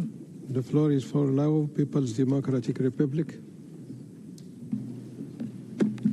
The Laopedia thank Chinese delegation for the report. My delegation commends China for the remarkable progress made in advancing human rights mechanism, including China's positive contribution to UNHRC and its adhering to a people-oriented philosophy of human rights. The Laopedia recommends the following. 1. Continue to improve judicial system and enforce judicial accountability. And 2, continue to improve the capacity for disaster prevention, mitigation, relief, and response to major public emergencies. I thank you, Mr. President. Thank you, sir. The floor is for Latvia. Thank you, Mr. President. Latvia welcomes the delegation of China to the UPR working group. Latvia would like to make the following recommendations. 1. To respond positively to pending visit requests by the special procedures mandate holders of the Human Rights Council. 2. To consider ratification of the International Covenant on Civil and Political Rights. 3. To cease the regulatory and judicial persecution of human rights defenders and journalists for exercising their rights to freedom of expression, association, and peaceful assembly. Latvia wishes the delegation of China success in the review. I thank you. Thank you, Madam. The floor is for Lebanon. السيد الرئيس يرحب. Thank you, President. Lebanon wishes a warm welcome to the Chinese delegation, and we commend the progress that China has achieved in fighting poverty, in promoting human rights, especially as regards socioeconomic rights. In a constructive spirit, we recommend 1. To continue efforts aimed at ensuring a balanced, sustainable development and reducing gaps between rural and urban areas. Secondly, to continue the fight against informal labor and to give due attention in order to tackle the negative impacts of this phenomenon. We wish China every success. Thank you. Shukran, Sayyid Safir. I now give the floor to Lesotho. Thank you, Mr. President. Lesotho welcomes the distinguished delegation of China to the 4th UPR cycle. We welcome efforts made by the government to improve the function of the judiciary by integrating modern science and technology in the work of the judiciary. Whilst noting the positive developments made, Lesotho wishes to recommend China to 1. Bolster efforts to combat new types of cyber and transnational crimes. 2. To continue efforts to ensure universal health coverage in the country, especially in disadvantaged communities. And lastly, to consider ratifying the Convention on Enforced Disappearance and the Convention on the Rights of Migrant Workers. We wish China every success with this UPR cycle. I thank you, Mr. President. Thank you, Madam. The floor is for Liberia. Thank you. Thank you, Mr. President. Liberia extends a warm welcome to the People's Republic of China and expresses gratitude for the presentation of a comprehensive national report. We wish to commend the steps taken by China since the last cycle, particularly towards economic and social development, which has had a substantial progress in education, social welfare, healthcare, and poverty reduction. My delegation would like to make the following 2 recommendations. Further enhance the provision of compulsory education and public services in rural areas, strengthen the legislative framework safeguarding women's rights and interests. Liberia wishes China a successful UPR review. Thank you. Thank you. I give the floor to Libya. Libya لكم كلمة. شكرا السيد الرئيس. Thank you, President. We wish the Chinese delegation a warm welcome, and we commend them for the report, which shows the progress achieved and cooperation with the Human Rights Council. We commend the measures taken to ensure that citizens enjoy their social and economic rights. We recommend, firstly, to continue strengthening the role of justice, especially for the promotion of human rights. Secondly, to continue efforts to combat poverty. Thank you. I now give the floor to Liechtenstein by video message. Thank you, Mr. President. In a constructive spirit, Liechtenstein recommends that China first ratify the International Covenant on Civil and Political Rights and its optional protocols. Second, implement the recommendations of the OHCHR's assessment of the human rights concerns in the Xinjiang, Uyghur Autonomous Region. Third, ensure that human rights defenders, journalists, and lawyers, including in Hong Kong, are not targeted for exercising their freedom of expression, association, and peaceful assembly in line with international human rights law. And fourth, establish a moratorium on the death penalty with a view to its complete abolition. We thank you. Thank you, Mr. Ambassador. The floor is for Lithuania. Thank you, Mr. President. Lithuania welcomes the delegation of China and would like to make the following recommendations. 1. Ensure that children in all regions, including Tibetan children, are guaranteed the right to use their language in every aspect of their schooling. 2. Guarantee the right of all citizens to opinion and expression without fear of reprisals and censorship in all regions, including Hong Kong, Tibet, and others. 3. Ensure that all detainees are formally accounted for, granted access to their families, and held in officially recognized places of detention. 4. Prevent attempts to interpret national security laws as justification to target human rights defenders, journalists, and other media workers outside the country. We wish China all success in the current UPR. Thank you. Thank you, Mr. Ambassador. The floor is for Luxembourg. Merci, monsieur. Thank you, President. Luxembourg extends a cordial welcome to the Chinese delegation, and we acknowledge the efforts that have lifted hundreds of millions of people out of poverty.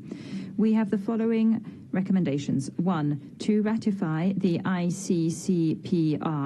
2. To abolish the death penalty. 3. To address a standing invitation to this Council's special procedures. 4thly, to implement the recommendations of the report of the Office of the High Commission on the Human Rights Situation in Xinjiang. 5. To review the legal framework on national security for Hong Kong and China and bring it into line with international human rights law. And 6. To repeal the practice of residential surveillance at a designated location. Thank you. I thank the Ambassador and give the floor to Madagascar. Thank you, President. Madagascar would like to thank China for its national report. We commend China on the progress made since the previous review.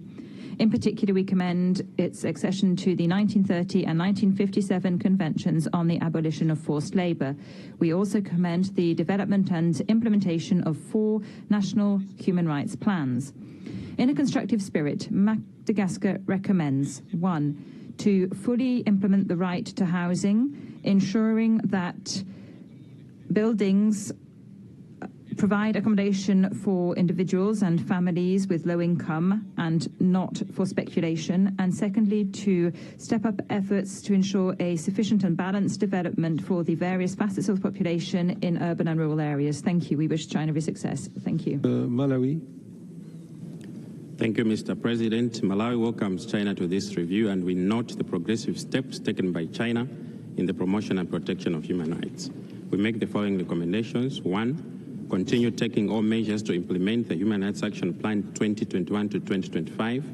2. Continue taking all measures to promote the rights of persons with disabilities. We wish China all the best. Thank you. Thank you, sir. We give the floor to Maldives. Thank you, Mr. President. The Maldives warmly welcomes the high-level delegation from the People's Republic of China to this 4th cycle review and thanks the delegation for their presentation today. The Maldives commends China for optimizing supply of marriage and family counseling services, ensuring early detection of possible and potential domestic violence, trafficking of women, and illegal and criminal acts in the field of marriage registration, and making every effort to protect women's legitimate rights and interests. In constructive spirit, the Maldives makes the following recommendations. Continuously promote the implementation of the United Nations Framework Convention on Climate Change and its Paris Agreement, and actively carry out South-South cooperation on climate change. We wish China a successful review. I thank you, Mr. President. Thank you, sir. I give the floor to Malaysia. Thank you, Mr. President.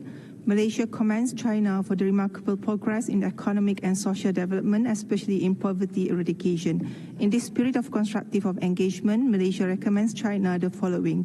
1. To enhance initiatives to broaden older people's access to public service, and 2. To continue promoting religious and social harmony, including by strengthening constructive engagement with human rights mechanism. Malaysia wishes China every success in its review. Thank you. Thank you, Madame. Je donne la parole au... I give the floor to Mali. Thank you, President. Mali extends a cordial welcome to the delegation of the People's Republic of China. We commend their participation in the 4th UPR cycle. My delegation commends China's efforts, which led to its achieving the first goal of the century within the set timeline. This was building a moderately prosperous society in all areas and reducing poverty as foreseen by the 2030 Sustainable Development Programme. My delegation would also like to highlight significant improvements in access to education for children and teenagers with disabilities through the creation of a first specialised university in rehabilitation, vocational training for people with disabilities and their access to employment. Mali recommends to continue to boost trade and promote cooperation with developing countries and reduce poverty, to continue to strengthen human rights for people in vulnerable situations. Thank you. Malta. Thank you, President. Malta warmly welcomes the delegation of China and would like to recommend the following. 1. Enact legislation to abolish the death penalty and establish a moratorium as an interim measure. 2. Enforce legislation to combat snatching and hiding of children as a method to hold custody of children during family court proceedings. 3. Consider enacting national legislation that specifically protects all human rights of LGBTIQ persons. 4. Recognize all ethnic groups in the country on an equal basis as recommended by the Committee on the Elimination of Racial Discrimination. We wish the delegation of China a successful review. I thank you. Thank you, Mr. Ambassador. The floor is for Marshall Island by video.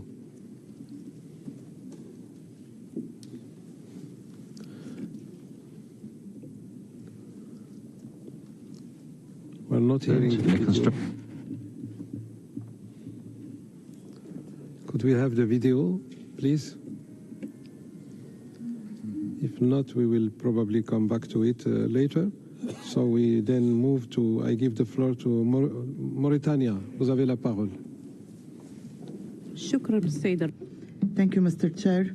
We took note with interest of the report on the review, and we would like to seize this opportunity to express our appreciation to the efforts of the Friendly People Republic of China in order to protect and promote human rights whilst respecting rule of law, justice and social equity and preserving the social stability on the long term. Mr. President, we commend the durable success of the Chinese government ambitious socio-economic plans as well as sharing its experience in socio-economic development with other countries who want to benefit from them. In a constructive spirit, we recommend the following. First, to pursue efforts to reduce poverty. Second, to pursue efforts to improve women's levels of education and employment. Finally, we would like to wish them success in the current UPR. Thank you, Mr. President. Now the floor is for Mauritius by video. Thank you, Chair. The Mauritius delegation would like to extend a very warm welcome to the high-level delegation of the People's Republic of China. Mauritius extends its appreciation to the Chinese government for its voluntary contribution to the trust fund supporting the work of the least developed countries and the small island developing states in the Human Rights Council.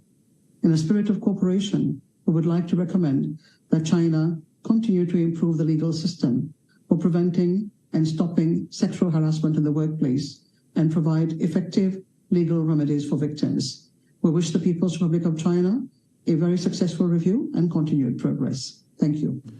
Thank you, Mrs. Ambassador. And now Mexico by video also. We welcome the delegation of China. We welcome the visit of the independent expert on the enjoyment of human rights for older persons. We recognize the constant successes made in the fight against poverty. Mexico recommends, 1, to consider accepting requests for visits by special procedures and to provide them access and information in accordance with the terms of reference. 2, to ratify the optional protocol to CEDAW, to protect sexual and reproductive rights for all women, and to take measures to encourage their political participation, including through a quota system. 3, to implement recommendations on businesses and human rights issued by the CESCR. Thank you. We wish you every success. Dora, and now we try to come back to the video of Marshall Island. Please. Marshall Islands welcomes the delegation of China and thank them for the report.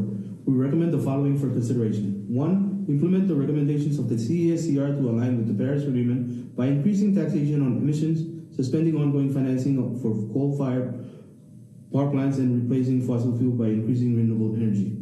2, implement the recommendations of CEDAW and CESCR by putting an end to sexual and gender-based violence against women of ethnic minorities and allowing full enjoyment of their cultural rights and right to education. 3, implement the concluding observations of CEDAW and CRPD recommending to immediately stop reprisals against human rights defenders, journalists, and individuals belonging to minority groups. And 4, adopt a human rights approach in its development and cooperation policies. Komodada, and I thank you. Thank you. The floor is for Mongolia.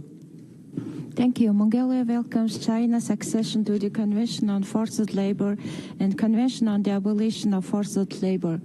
We further note with appreciation the launch of the medium and long-term action plans for the protection of women, children, and people with disability, and encourage the effective implementation. In the spirit of constructive dialogue, Mongolia would like to recommend China to continue its efforts to combat trafficking in persons, to take necessary measures to protect and promote cultural diversity, to continue its efforts to address all forms of violence against women and girls, to promote gender equality and increase women's representation in political and public life. I thank you, Mr. President. Thank you, Madam. The floor is for Montenegro. The distinguished delegation of China and the progress achieved between two UPRs. Regardless, as evidenced by UN bodies, serious human rights violations have been committed in the context of the government strategies to fight terrorism and extremism, in particular in Xinjiang and Tibet. In the constructive spirit, we recommend 1. To review the legal framework on national security, counter-terrorism and minority rights in Xinjiang, and repeal discriminatory laws and policies against Uyghur and other ethno-religious minorities. 2. To effectively investigate allegations on human rights violation in camps and other detention facilities, including torture, sexual violence, forced labor, and other mistreatment. And 3, to ensure that mass surveillance, both online and offline, does not infringe on fundamental rights and freedoms of individuals. We wish China a successful UPR. Thank you. Thank you, Mrs. Ambassador. I now give the floor to Morocco. Thank you, Mr. President. My delegation welcomes China delegation and the presentation of national report. We appreciate China's ratification of the Marrakesh Treaty, and in the spirit of constructive engagement, we would like to make the following recommendation. 1. Continue the establishment of the national human rights education and training bases. 2. Continue to attach importance to environmental protection and develop new energy and green economy. 3. Combat illegal and criminal acts that infringe the right of children. Morocco wishes China a successful UPR. Thank you, Mr. President. Thank you, sir. I now give the floor to Mozambique. Thank you, Mr. President. Mozambique welcomes the high-level delegation of China and thanks them for their comprehensive presentation. We commend the government of China for the achievement and progress made in the field of the human rights. In a constructive spirit, my delegation offers to China the following recommendation. 1. Continue to implement all tasks outlined in the Human Rights Action Plan of China 2021-2025 and make efforts toward achieving the set objectives. And 2, work to improve the quality of life of the population of China who have been lifted out of poverty. Mozambique wishes China a successful UPR process. Thank you, Mr. President. Thank you, Madam. The floor is for Nepal. President, Nepal welcomes the delegation of the People's Republic of China and appreciates them for the comprehensive report. We welcome China's commitment to promoting and protecting human rights through constructive dialogue and multilateral cooperation. Nepal commends China for the socio-economic progress achieved, particularly in the reduction of poverty, with positive impact on the broader realization of human rights. In the constructive spirit, Nepal recommends the following. 1. Continue efforts to raise living standard of the people in the rural areas. 2. Continue promoting the green energy and transformation of industry sector. We wish the People's Republic of China a successful review. Thank you, Mr. President. Thank you, Mr. Ambassador. The floor now is for Netherlands. Mr. Ambassador. Mr. President, in the spirit of constructive engagement, the Netherlands is concerned about the severe decline of human rights in China, including in Hong Kong, and recommends China to 1. Immediately implement all recommendations on Xinjiang of the OHCHR assessment report and the third CESCUR and CEDAW reviews. 2. End online censorship and end intimidation and surveillance of media workers and journalists, including in Hong Kong. 3. Adopt legislation banning discrimination based on sexual orientation and gender identity. And 4, abolish the de facto coercive residential boarding and preschool system in Tibet and guarantee access to Tibetan language education.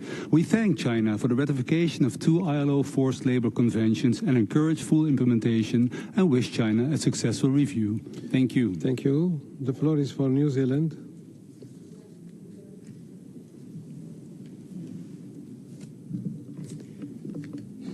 Land, you have the floor.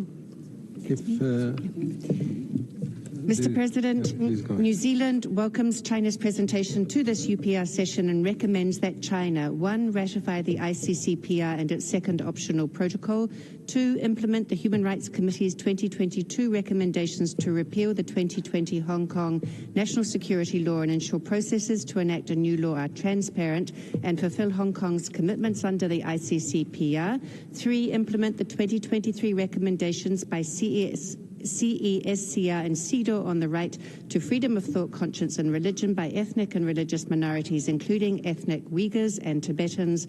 4, implement all recommendations from the 2022 OHCHR assessment of human rights concerns in Xinjiang.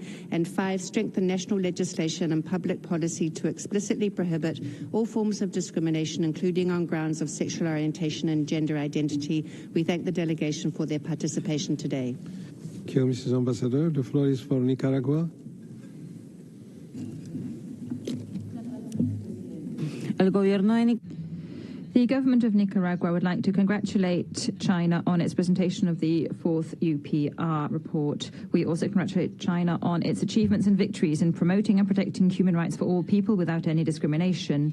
Nicaragua, bearing in mind the right to sovereignty and self-determination, recommends the following. 1, to further continue urban and rural development and coordinated regional development and to promote swift improvement of living standards in rural areas and the central and western regions. 2, to continue implementing the plan for the development of women in China 2021-2030 and the plan for children. We reiterate our recognition for China's efforts to improve protection and promotion of human rights. Thank you.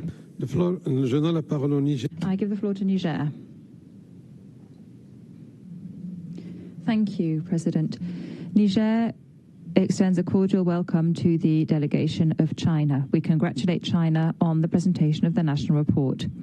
Niger commends China for having respected the use of various ethnic languages and also for the other significant progress achieved since the last UPR cycle. In a constructive spirit, Niger recommends 1, to continue improving the quality of life of people who have been lifted out of poverty. Secondly, to continue boosting assistance for employment for people from disadvantaged backgrounds. Niger wishes China every success. Thank you. I now give the floor to Nigeria. Thank you, Mr. President. Nigeria warmly welcomes the delegation of the People's Republic of China. We applaud the Chinese government for its initiatives that have resulted in a remarkable reduction of poverty and enhanced the economic and social rights of millions of its citizens. In the spirit of constructive dialogue, we recommend China to 1, improve human rights education for its citizens by implementing comprehensive awareness-raising programs, and 2, to enhance its legal system and strengthen judicial safeguards for the promotion and protection of human rights of all. Finally, we wish China a very successful review process. I thank you, Mr. President. Thank you, Madam. I give the floor to Norway. Thank you, Mr. President. Norway welcomes the cooperative engagement with China in the UPR process, but remains concerned about the human rights situation. Norway recommends that China, 1, abolish the death penalty for all crimes, 2, allow unhindered access to UN special rapporteurs and independent experts to evaluate persistent reports of violations of human rights in China, including in Xinjiang and Tibet, 3, allow freedom of expression in all its forms as mandated by international human rights law and standards. 4, ensure free, safe and meaningful social and political participation of marginalized groups and human rights defenders, including LGBT+ persons and religious groups. Thank you. Thank you, sir. أعطي الكلمة الآن لعمان. Thank you, Mr. President. we welcome the head of the delegation of the Friendly People's Republic of China, and we thank them for the national report. We took note of the report, and we highly appreciate the measures taken by China in order to implement the recommendations of the previous UPR, namely the National Human Rights Plan for 2021-2025 and the Program on Development of Children. In a constructive spirit, we recommend the following. First, to pursue promotion of the system of care to older persons in coordination with TSOs and households, and second, to pursue efforts to implement the law on protection of children as part of protecting the child's best interest. We wish them success in this review.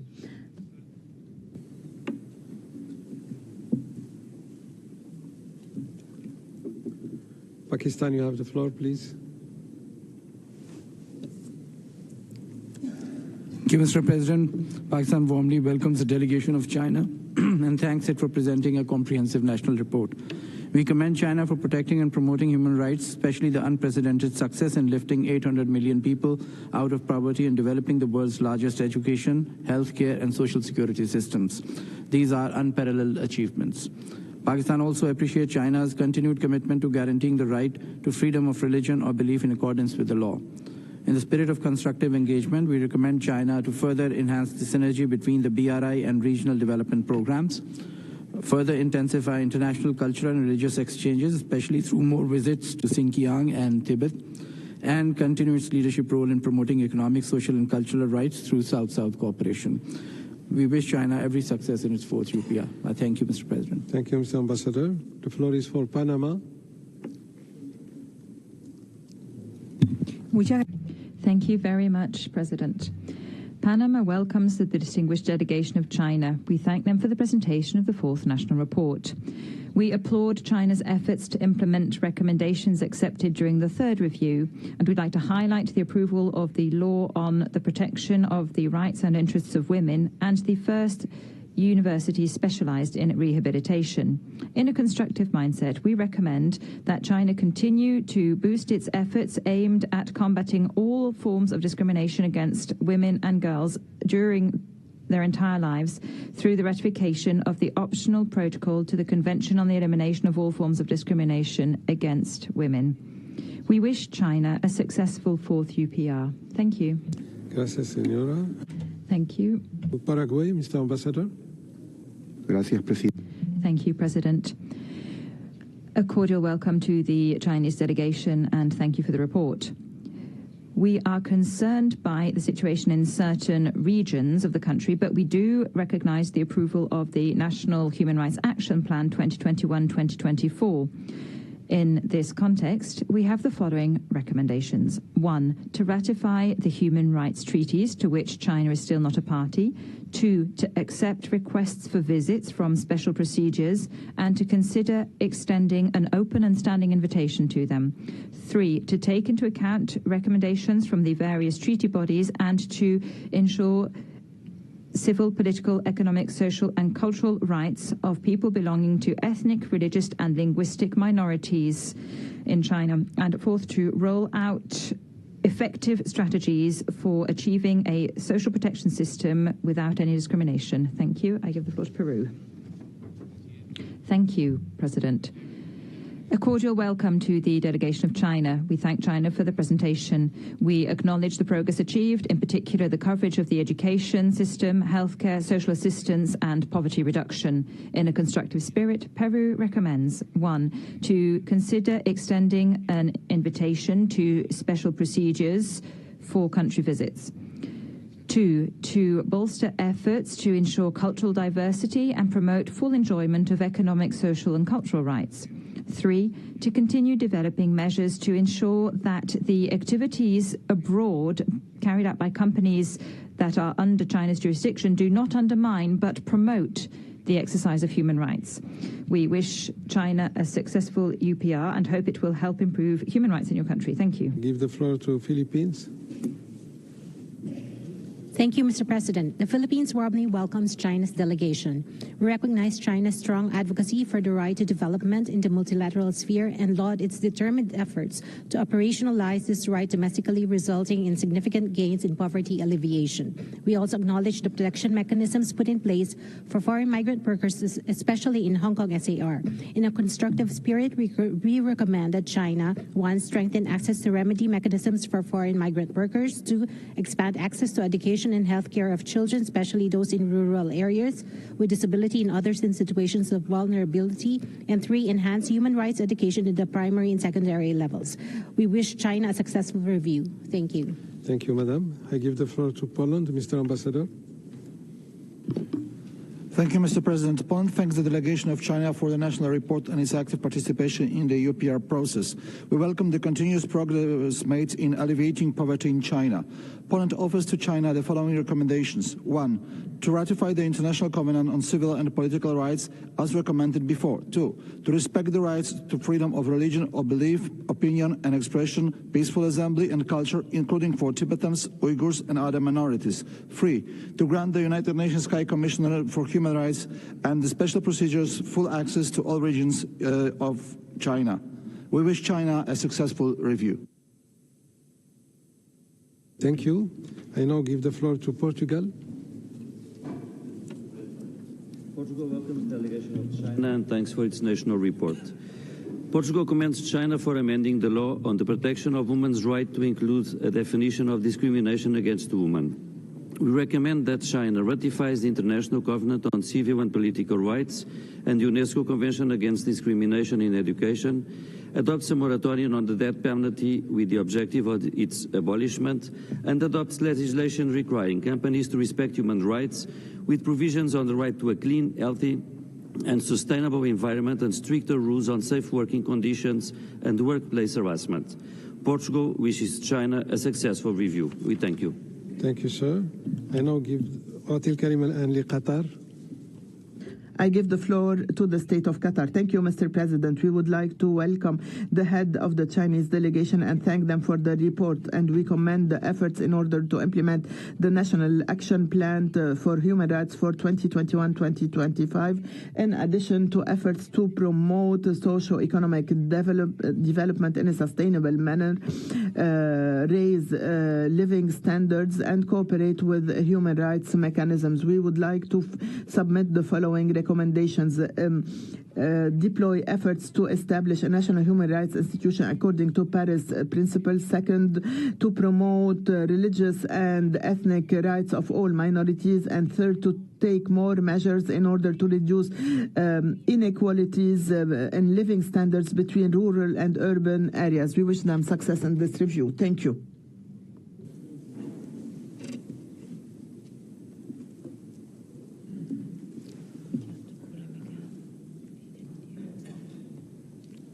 Republic of Korea, please. Thank you, Mr. President. The Republic of Korea welcomes the commendable steps China has taken to ameliorate poverty in rural areas and enhance the environmental rights of its citizens. We recommend that China provide adequate protection to its peers of foreign origin, including the Democratic People's Republic of Korea. We also recommend that China respect relevant international norms, such as the principle of the non-refoulement.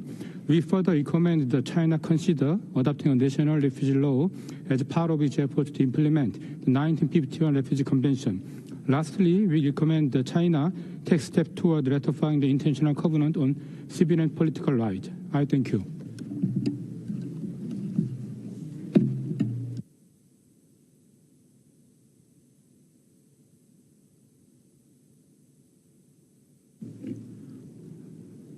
Romania, you have the floor. Thank you, Mr. President. Romania welcomes the presentation by China of the UPR report and would like to make the following recommendations. To ratify the ICCPR, to establish a moratorium in executions with a view to the abolition of death penalty, to take immediate measures aiming at combating discrimination on any grounds for all citizens of China, including for persons belonging to religious and ethnic minorities, to protect women from trafficking in persons, sexual and gender-based violence, and to take immediate measures aiming at ensuring freedom of association and expression and create a safe environment for journalists and other media workers. Thank you. Thank you, Madam. I now give the floor to Russian Federation. Thank you, President. The Russian Federation thanks the delegation of China for its substantive presentation of the national report. For decades, Beijing has made impressive progress in the field of socioeconomic development, which has made it possible to steadily raise the standard of living of the population and effectively uphold human rights. Russia recommends to further build the capacity of the judiciary to better meet the needs of China's modernization and its citizens' growing demand for equity and justice, to continue encouraging the organized involvement of citizens in political affairs and to ensure they have the opportunity to actively take part in democratic elections, consultations, decision-making, governance and oversight in accordance with national legislation. And thirdly, to consistently improve the understanding and capacity of citizens to use standard spoken and written Chinese in Xinjiang. Thank you. I now give the floor to Rwanda. Thank you, Mr. President. Rwanda welcomes the delegation of China and thanks them for presentation of their national report. Rwanda appreciates China's completion of 168 goals and tasks set out in the National Human Rights Action Plan and the ongoing efforts to implement the process of National Human Rights Action Plan by 2025. Rwanda further commends China for having built the best social security system, which has provided subsistence allowances for more than 40 million people, allowances for near 5 million, especially impoverished people. Rwanda recommends China the following: consider ratifying the optional protocol to the International Convention on Economic, Social and Cultural Rights. Consider ratifying the International Convention on Protection of the Rights of All Migrants, Workers and Members of their Family. Rwanda wishes China a successful... Thank you, dear Madam. I understand, Mr. Ambassador, that your delegation would like to make some comment at this stage, so I give you the floor. Mr. President, the Chinese delegation would like to thank all the delegates for their statements. During the second round of response, I would like to give the floor to the Supreme People's Court, Minister of Foreign, Public Securities, Civil Affairs, Housing and Urban Rural Development, Ecology and Environment, and United Front Work Department. I would like to ask them to answer the questions. This includes issues raised during this round of statements and in the advance there are questions. Mr. President, I come from the Supreme People's Court. Now I answer questions concerning judicial reform and fair trial. China's courts focuses on fairness and efficiency. For 10 years, we have implemented 130 measures to deepen judicial reform. Concerning judicial justice, we comprehensively and accurately implement judicial responsibility system. We reform the quota system for judges, improve the system for uniform application of law so that judges can render judgments and adjudicators are responsible for their decision. Concerning judicial safeguard, we improve the system for lawyers to practice. We provide defense laws for all criminal cases. For all detention centers and courts, we have the duty counsel stations. Concerning justice for people, we developed the new age Fengqiao experience and developed a system for dispute resolution for equal access for the people and conveniently address disputes.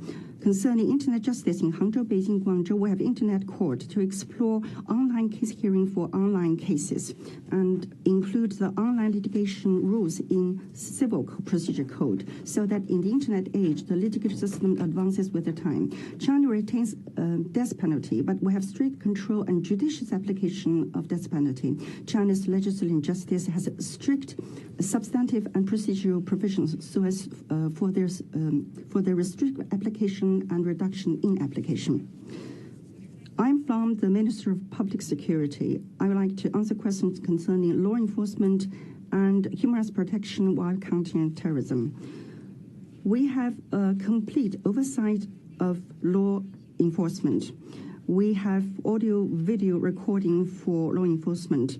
The major stages, evidence material, legal documents are circulated online. Through e-tools, we have real-time supervision of the whole process. Meanwhile, we have the platform for complaint. We use reconciliation review, national reparation. We provide remedy to the victims according to the law. We hold people accountable for their faults. We voluntarily accept the supervision of the procuratoriats. We disclose the basis and procedure to the public and disclose the case development to the victim, the family, to receive the supervision of the society. China takes respect and protection of human rights as a fundamental principle for combating terrorism. We severely publish terrorist activities and combine it with safeguarding the basic rights and social order. We prohibit discrimination based on region, ethnicity, and religion. In handling cases, we protect the rights of the victims. Meanwhile, we protect the lawful rights of the criminal subjects, including personal right, property, defense, right to complain, accuse, prosecute, etc. I'm from the Ministry of Civil Affairs. Now, I would like to answer questions concerning this area.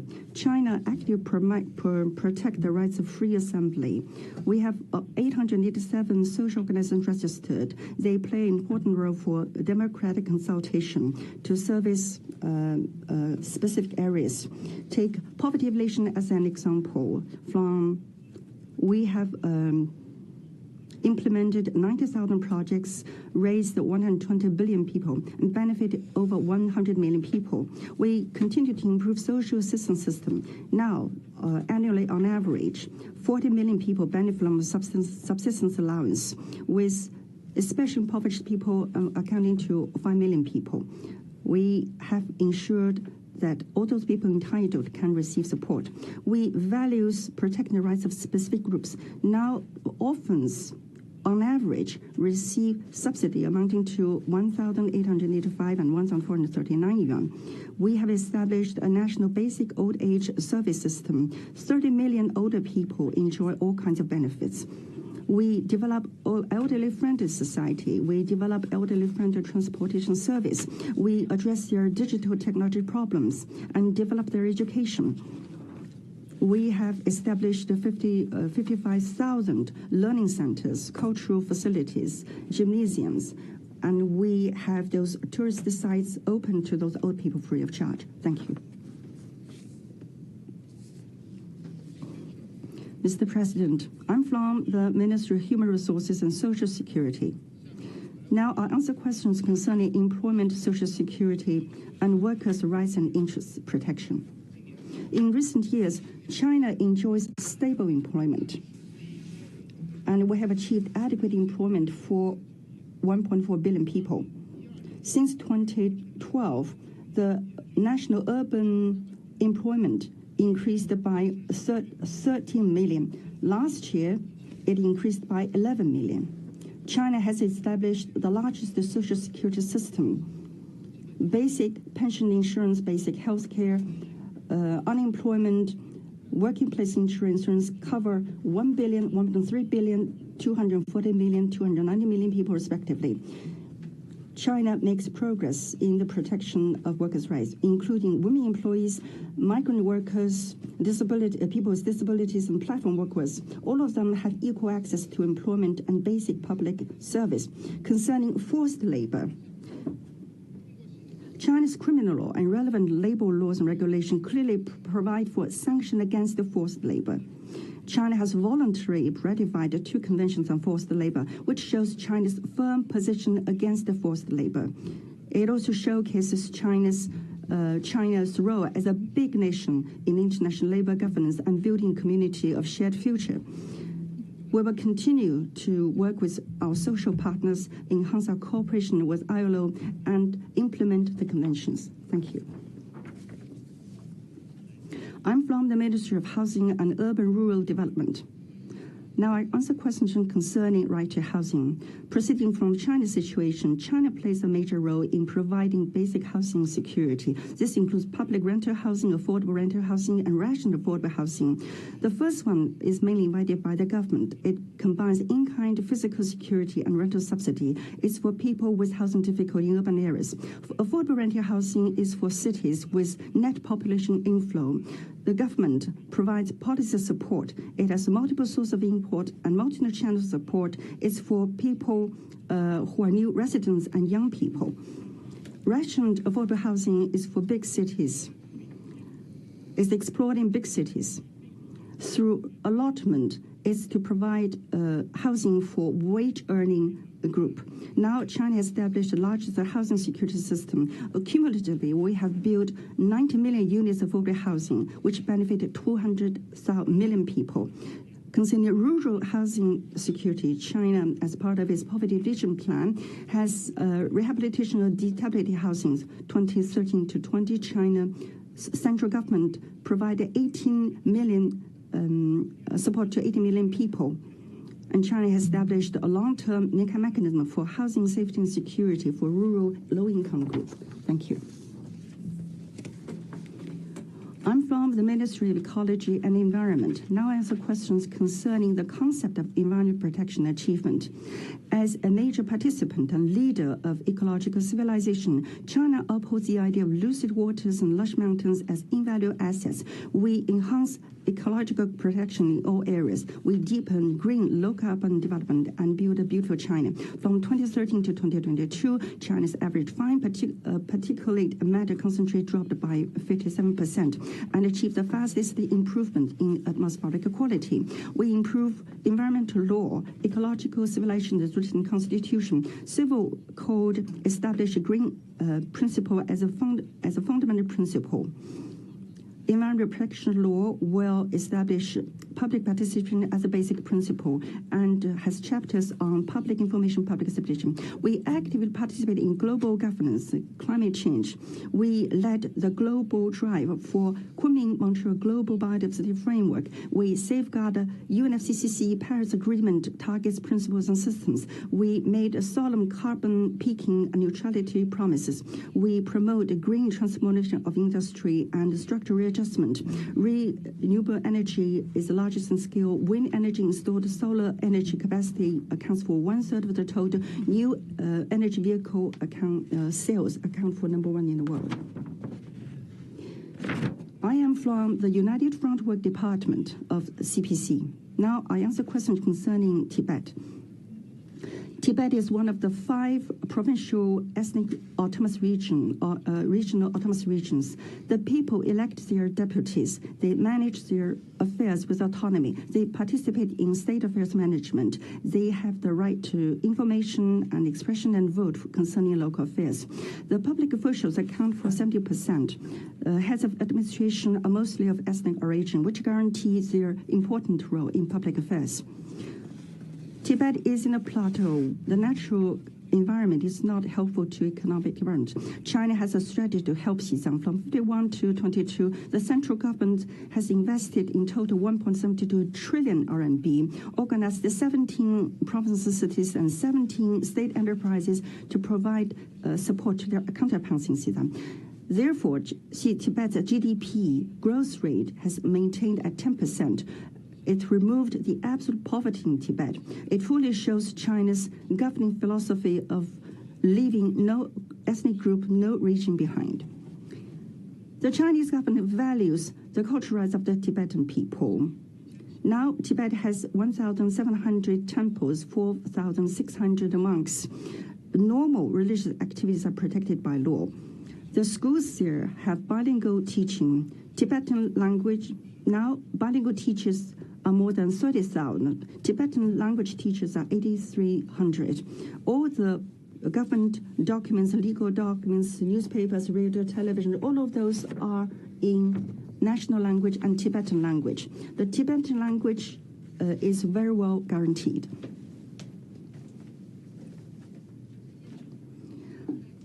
I'm from the United Front Work Department. Now I answer questions concerning Xinjiang. Xinjiang is in the northwest of China. Like other provinces, it is a place with multiple ethnic groups. Now it has 56 groups with 25 million people. It's a window showcasing China's human rights development. We respect and protect human rights. This mainly shows in 4 areas. 1, we maintain Xinjiang's social stability. We guarantee people's right to life.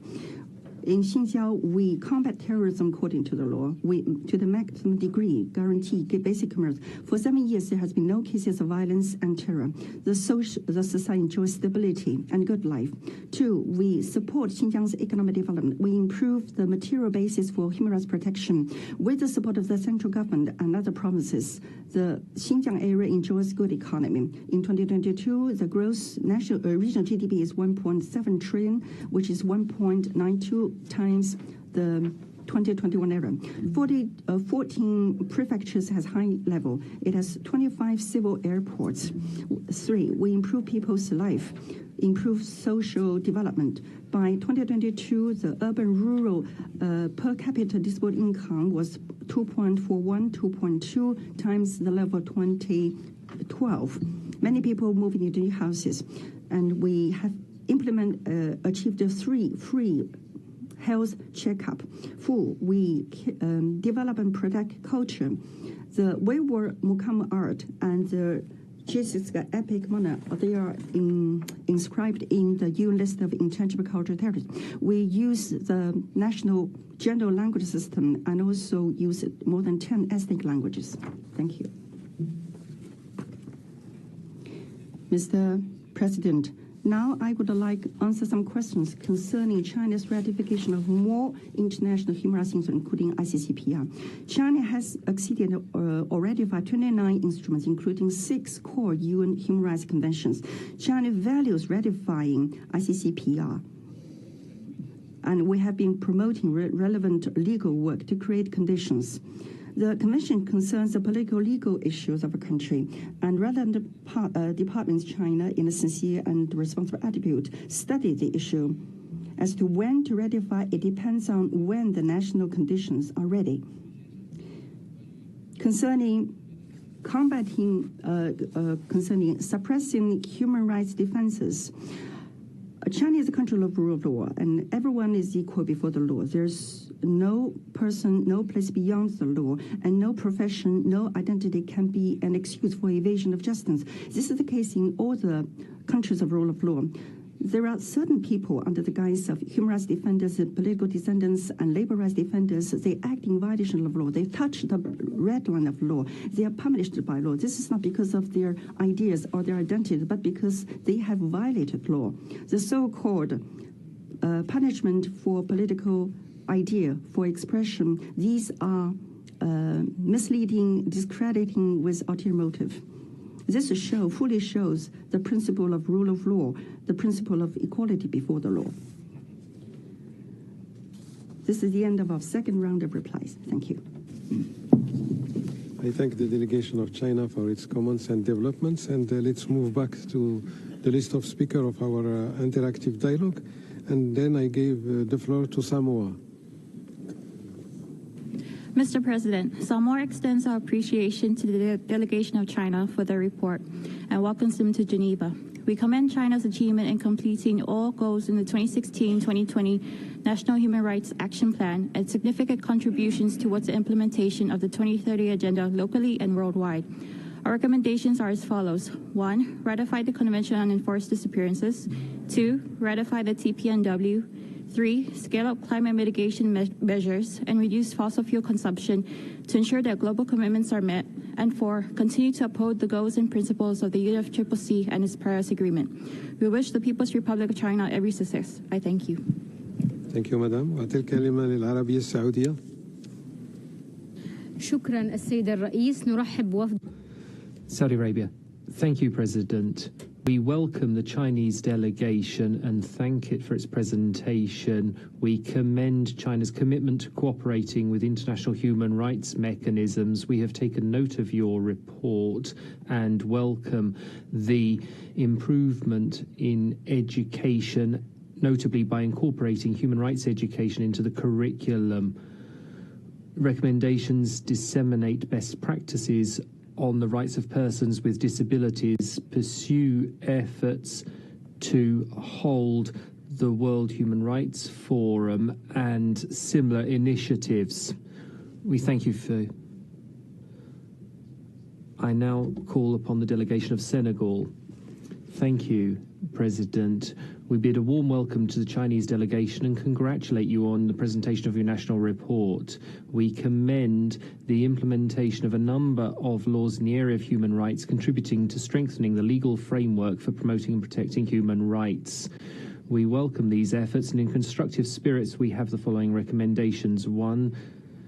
Consider establishing a national mechanism for promoting equality, dealing with discrimination, including discrimination against older persons, and to write reports on this subject. Strengthen measures to protect the rights of domestic migrant workers or migrant domestic workers. We wish China every success in implementing the recommendations. Thank you. Floor to Serbia. Thank you, Mr. President. The Republic of Serbia welcomes the delegation of the People's Republic of China at the UPR session and thanks it for presenting its national report. Serbia commends China for its dedication to the UPR process, welcoming its achievement of the poverty reduction target of the 2030 Agenda for Sustainable Development 10 years ago ahead of schedule, its accession to the 1930 Convention on Forced Labor and the 1957 Convention on the Abolition of Forced Labor, the amendment on the law of the protection of human rights to include a definition of discrimination against women, as well as for integrating human rights education into curriculum standards of primary and secondary schools. We recommend China to continue providing public welfare legal services for migrant workers, as well as its effect in combating of human trafficking. We encourage China to continue its active cooperation with the UN human rights mechanisms. Serbia wishes China a successful and fruitful review process. Thank you. Thank you, sir. Now Seychelles by video message. Seychelles welcomes the delegation of the People's Republic of China and recognizes China's efforts in upholding the fundamental tenets of human rights. Seychelles commends the intensified efforts of China towards the implementation of the Open Government Information Regulation on information disclosure to protect the people's right to information and recommends that the necessary resources be made available towards the fulfillment of this commitment. Seychelles further commends the implementation of the National Rights Action Plan 2016-2020 by China and welcomes the 2021-2025 plan. Seychelles wishes the delegation of China a fruitful session and a successful implementation of the recommendations. Thank you, sir. I now give the floor to Sierra Leone. Mr. Ambassador, you have the floor. Mr. President, thank you. Thank you very much. Sierra Leone extends a warm welcome to the delegation of China and to His Excellency Mr. Chen, the Ambassador and Permanent Representative of China to the UN here in Geneva. My delegation acknowledges and commends China for its extraordinary achievement in eradicating poverty for its 1.4 billion citizens. China's establishment of the world's largest education, social, and healthcare systems are also very highly commendable. In the spirit of constructive engagement, we offer the following recommendations. Continue to formulate robust legal safeguards for human rights for all of China's diverse population and regions. Continue efforts to promote shared prosperity for the Chinese people, ensuring the protection of their economic, social, and cultural rights. Continue efforts to promote build achievements in poverty alleviation, rural revitalization, and prioritize employment opportunities for all Chinese. Sierra Leone wishes China. Thank you, Mr. Ambassador. I now give the floor to Singapore. Mr. President, Singapore welcomes the delegation of China. We recognize the PRC government's considerable efforts to advance an outcome-based human rights development framework in line with national context. This is a complex endeavor for a developing country of 1.4 billion people. Significant achievements, such as lifting close to 100 million people out of extreme poverty, 10 years ahead of the 2030 Agenda for Sustainable Development, should be commended.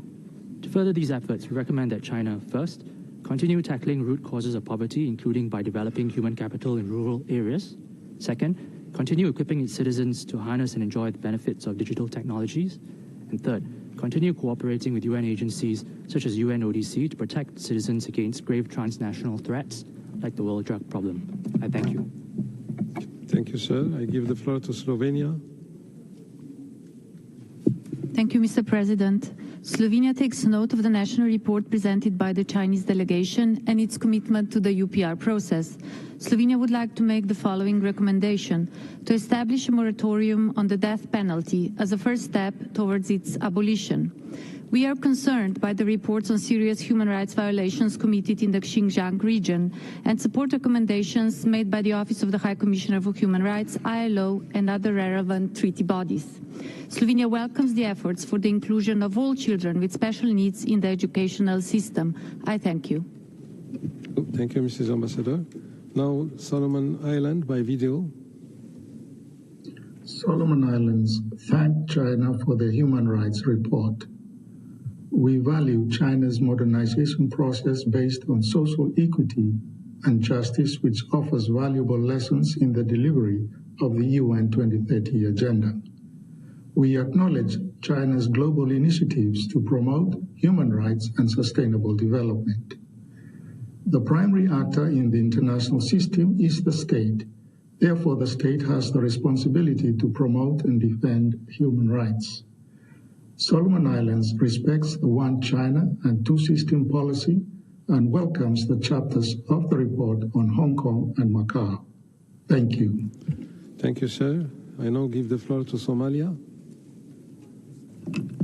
Thank you, Mr. President. Somalia warmly welcomes the high-level delegation of China to this fourth cycle of the UBR Working Group.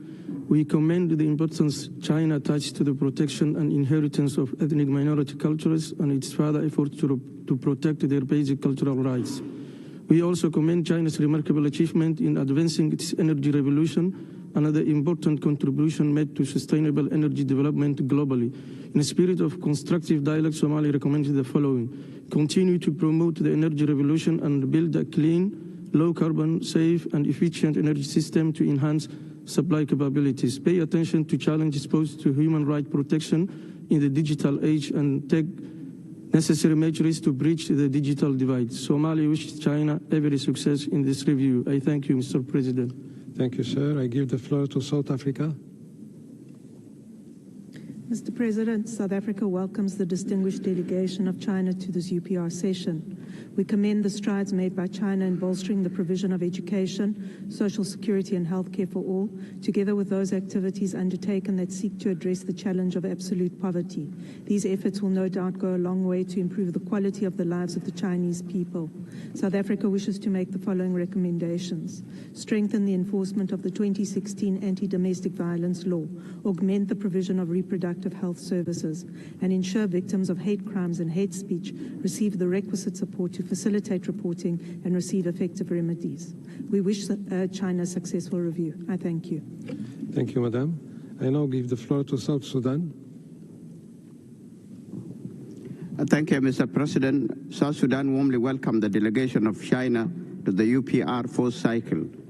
We commend China for its commitment to uphold respect for promotion and protection of human rights, realization of poverty reduction 10 years in advance, building a stronger education, social and health care systems. In the spirit of constructive dialogue, we recommend the following to China. 1. Continue to be guided by the principle of sincerity, real results, amity, to strengthen solidarity and cooperation with other developing countries. 2. Actively participate in the formation of the international human rights norms. 3. Continue to deepen reforms of judicial system to ensure that people courts exercise adjudication in an independent and impartial manner. We wish the delegation of China success in this UPR cycle. I thank you. Thank you, sir. The floor is for Spain. Thank you very much, President. Spain welcomes the delegation of China. We appreciate their participation in this exercise. We recognize the progress made in equality and the protection of women against gender violence. This has come with the law and the protection of rights and interests of women. Spain recommends to China that they, 1, ratify the International Covenant on Civil and Political Rights and 2 optional protocols. 2, declare a formal moratorium on the death penalty, this as a first step towards its definitive abolition. 3, meet international standards on the freedom of thought, conscience, religion, freedom of expression, and press. 4, establish mechanisms for protecting human rights defenders. Thank you. Gracias, Senora. Thank you, Madam. The floor to Sri Lanka, Mrs. Ambassador. Thank you, Mr. President. Sri Lanka warmly welcomes the delegation of the People's Republic of China and expresses our appreciation for the comprehensive presentation made and the progressive measures to further commitments undertaken at the third cycle. We recognize the upholding of the right to life and the right to development as primary basic human rights and adherence to a people-centered development ideology. We also recognize the adoption of policies on freedom of religious belief based on national realities and religious conditions to protect citizens' right to freedom of religious belief, build healthy religious relations, and maintain social harmony. In a constructive spirit, we recommend that China, 1, continues to adhere to the philosophy of people-centered development, safeguards the fundamental interests of the people, and promotes the well-being of people's livelihoods. 2, strengthens the Belt and Road Health Cooperation, including traditional Chinese medicine, and build a healthy Silk Road. 3, continuously improves the management system for ecological and environmental... Mrs. Ambassador, thank you. I now give the floor to Palestine. Thank you, Mr. President. We welcome the delegation of China and thank them for the presentation on the latest developments regarding the human rights situation in the country, and we commend their efforts to promote and protect human rights. In a constructive spirit, we recommend the following. Continued efforts in taking measures to improve healthcare services to guarantee the right to good quality and affordable healthcare to all persons, including marginalized individuals. Continued efforts to ensure equal access to education in urban and rural areas. Continue to strengthen participation in the global human international right governance system and strengthen mutual learning on human rights views and practices. We wish China a successful review. Thank you. Thank you, Madam. I now give the floor to Sudan. Sudan, lakum kalima. شكرا جزيلا سيد الرئيس. السودان يرحب. Thank you, President. We welcome the delegation of China. China, a sister nation, a friendly nation. We salute the efforts deployed to address education, housing, social coverage, the right of the elderly, and the rights of women. We also hail the accession of China to the Convention on against enforced labor of the ILO. We also recommend that they continue to strengthen the role of civil society, charitable organizations in the human rights field, and to strengthen the institutional structure and cooperation and aid for development with developing countries. Thank you. No.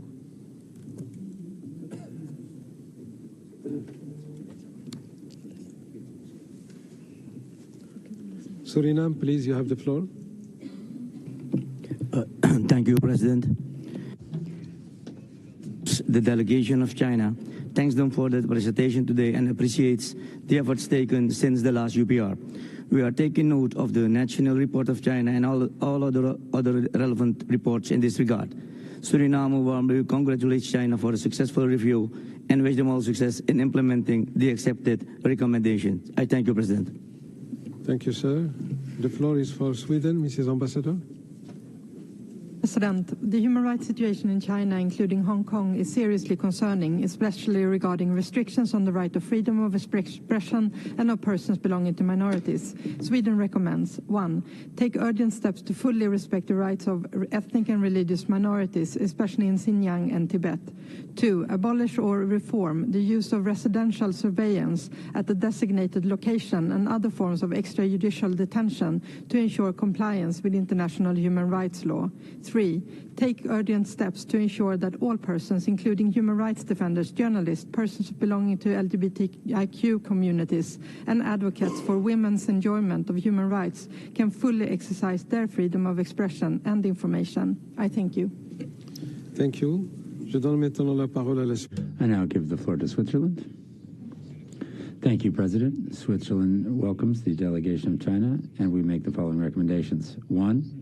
Bolster protection of Tibetan culture and language in the compulsory education system and authorize the creation of private Tibetan schools. 2, implement the recommendations of the High Commissioner in the 2022 report on Xinjiang, and to undertake inquiries into the scope of the arbitrary detentions that could constitute crimes against humanity. 3, harmonize all laws and practices used to prosecute human rights defenders with the Universal Declaration of Human Rights. 4, harmonize the law on national security for Hong Kong with the International Covenant on Civil and Political Rights. I thank you. Merci, monsieur. أعطي الكلمة الآن لسوريا. Thank you, Mr. President. We warmly welcome the distinguished delegation of the People's Republic of China, headed by His Excellency Ambassador Shen Yun, and we commend China's firm commitment to the cause of human rights globally and on its initiatives to promote constructive dialogue in this regard. We applaud China for attaching great importance to the improvement of living standards, and we note the increased rates of public spending allocated to projects to improve levels of employment, education, and medical care and housing. In the spirit of constructive dialogue, we recommend the following. First, to continue to pursue a proactive strategy and respond to population aging, and to develop the elderly care programs and services and provide better services for the elderly, and to continue to accelerate the development of rehabilitation assistive devices industry. Thank you. I give the floor to Tajikistan. Thank you, Mr. President. Tajikistan warmly welcomes the distinguished delegation of China, the presentation of the comprehensive national report, and their continuing engagement in the UPR process. Tajikistan welcomes China's active participation in the implementation of Sustainable Development Agenda 2030 and the implementation of, as well as the establishment of Development Cooperation Fund, which implements projects in developing countries. In a constructive spirit, we recommend the following. 1. Continue constructive cooperation with the United Nations Human Rights Mechanism. 2. Further promote public awareness of the law and enhance the role of law in social governance and citizens' legal literacy. 3. Continue to enhance occupational disease prevention efforts. We wish the delegation of China a productive and successful review. Thank you. Thank you, sir. I give the floor to Thailand. Mr. President, Thailand recognizes China's proactive role in promoting human rights through international development cooperations and commend its efforts in uplifting living standards of its citizens, as well as continuing progress in poverty alleviation. Thailand recommends that China, 1. Further enhance equitable access to quality and affordable health care for all, especially in rural and hard-to-reach areas. 2. Take concrete measures in combating transnational organized crime such as online gambling and human and drug trafficking, including through cooperation with relevant countries and partners. And 3. Continue efforts to provide human rights education and training for all sectors of society. We wish China a successful review. Thank you. Thank you, sir. I give the floor now to Timor-Leste by video.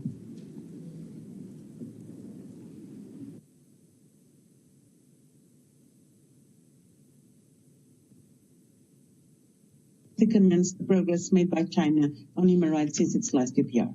My delegation welcomes the efforts to ensure the enjoyment of the right to a clean, healthy, and sustainable environment through various policies such as its green transformation of industry and energy restructuring, and for recognizing the importance of public participation as one of the basic principles of environmental protection and guarantees citizens' rights to information, participation, and oversight. In a constructive spirit, Timor-Leste recommends that China establish a national human rights institution in accordance with the Paris Principle, continue to ensure public participation in the protection of the environment, and continue to improve the gender equality landscape in both the public and private sectors. We wish China a successful review. Thank you. Thank you, Madam. I now give the floor to Togo.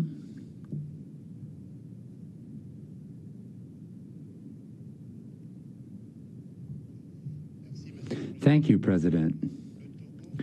Togo would like to congratulate China for the implementation of the recommendations from the previous review before the working group of the UPR. Togo also welcomes the adoption of laws aimed at protecting the rights and interests of ethnic minorities, women, children, the elderly, persons with disabilities, and other specific groups. However, Togo would like to recommend, first, to take measures to strengthen judicial administrative protection of all citizens, and 2, to bolster the process of building an environment conducive to a Chinese society that is advantageous and profitable for all social layers in China. Lastly, my delegation wishes full success to China in the implementation of the recommendation of this UPR. Thank you. Then Tobago. Thank you, Mr. President. Trinidad and Tobago thanks the government of China for its comprehensive report and engagement in this UPR process. We take note of the progress made since the last review, such as the strengthening of its human rights legislation through the enactment of new laws and amendment of existing ones. The amendment of laws relating to the protection of women's rights and the protection of minors is highlighted. Noting the challenges outlined in its report and in a constructive spirit, Trinidad and Tobago recommends that China continue efforts to address the development and income disparities between urban and rural areas and strengthen efforts to tackle environmental challenges.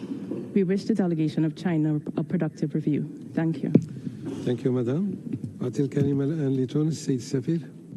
The floor is now given to Tunisia.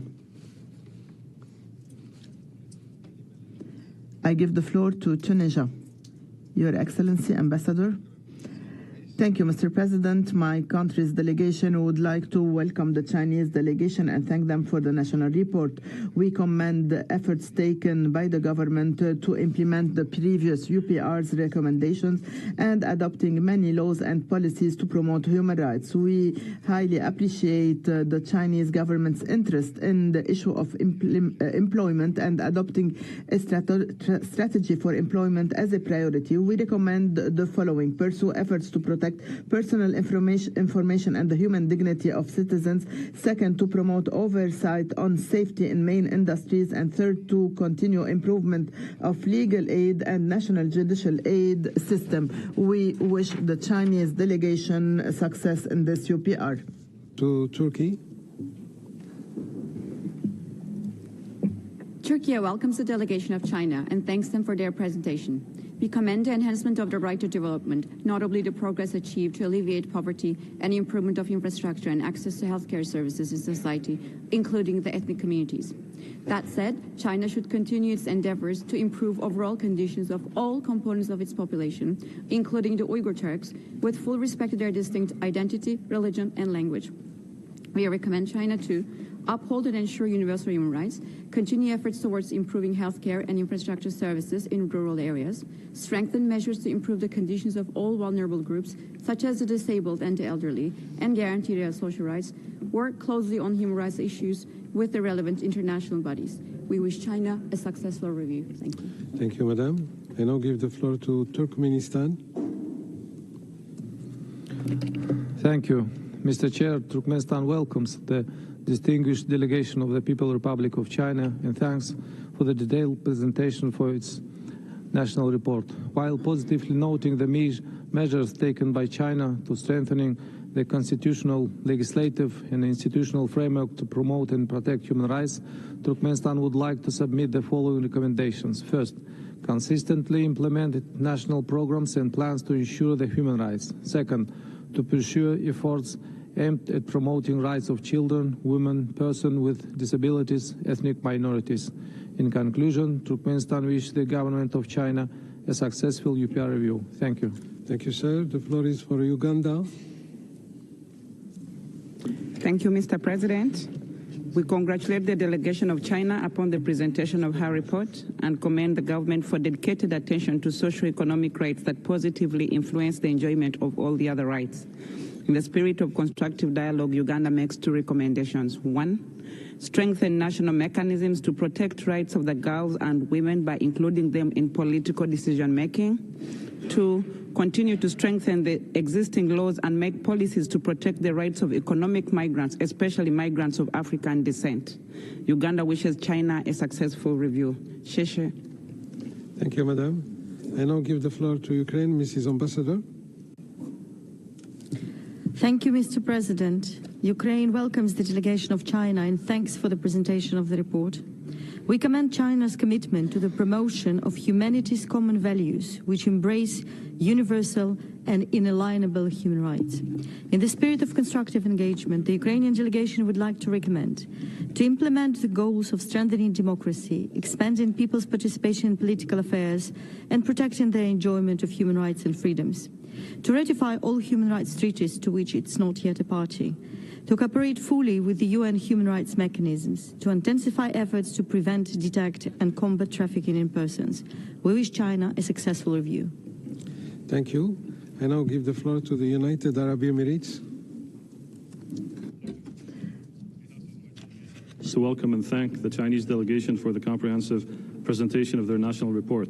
We commend the efforts by China to enhance and protect human rights, including ensuring the right to health and enhancing the social security system. We would like to make the following recommendations. 1, promote the digitalization of education and building a learning society with lifelong learning for all. 2, continue to optimize the allocation of resources and narrow the development gap between children in urban and rural areas. 3, continue to enhance and develop policies and procedures aimed at achieving the SDGs.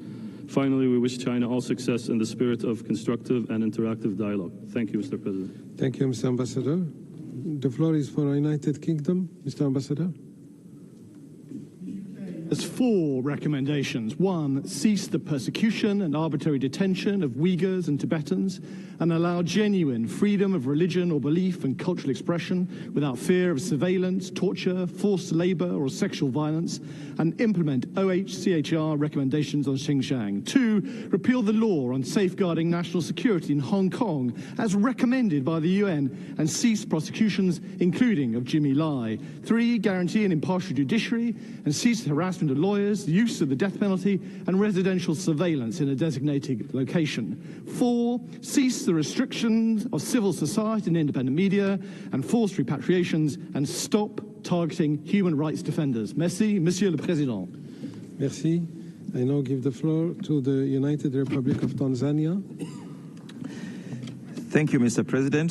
The United Republic of Tanzania welcomes the delegation of China to the review session. We commend China for the steps it has taken in promoting and protecting human rights, in particular, for taking measures aimed at improving the free, compulsory, and special education systems, providing needed services for young children and their families, and promoting inclusive education for and facilitation of employment of persons with disabilities.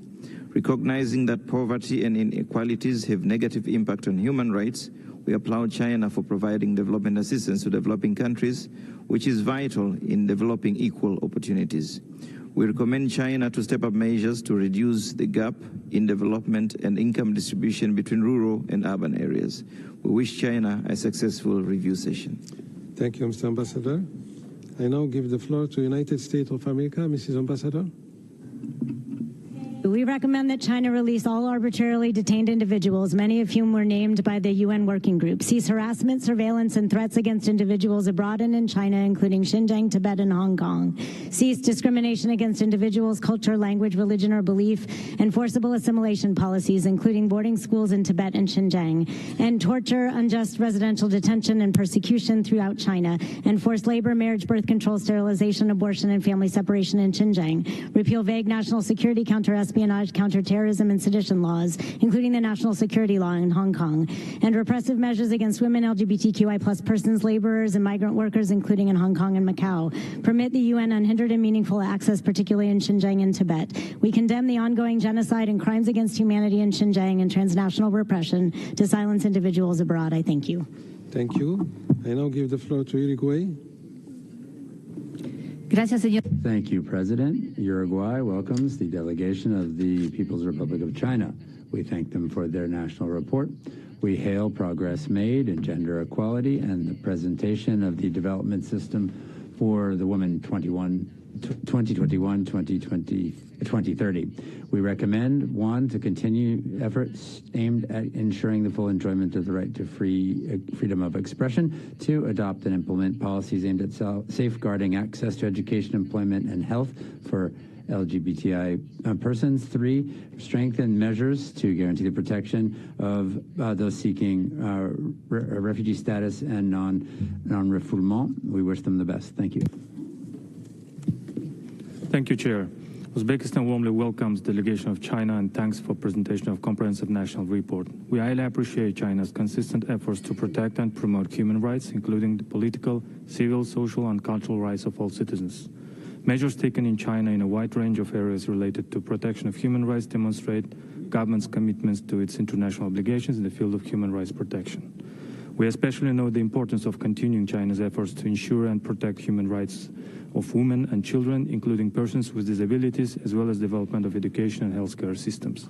In conclusion, we wish Chinese delegation a successful review of the national report. I thank you. Thank you, sir. The floor is for Venezuela. Gracias. Thank you, President. We hail the distinguished delegation of China, and we recommend the following. Continue to their commitment to foreign policy in favor of the common development and global peace, promoting a common shared future, and to bring stability in Xinjiang, and to continue to oppose the politicization of human rights and the interference in domestic affairs in China under the pretext of Hong Kong and Xinjiang, and to safeguard national sovereignty in the interests of development, and to continue also to coordinate the work of maintaining stability and promoting development in Xinjiang. We wish China the best of success in its 4th UPR review.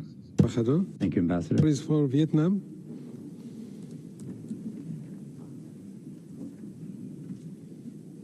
Vietnam, please.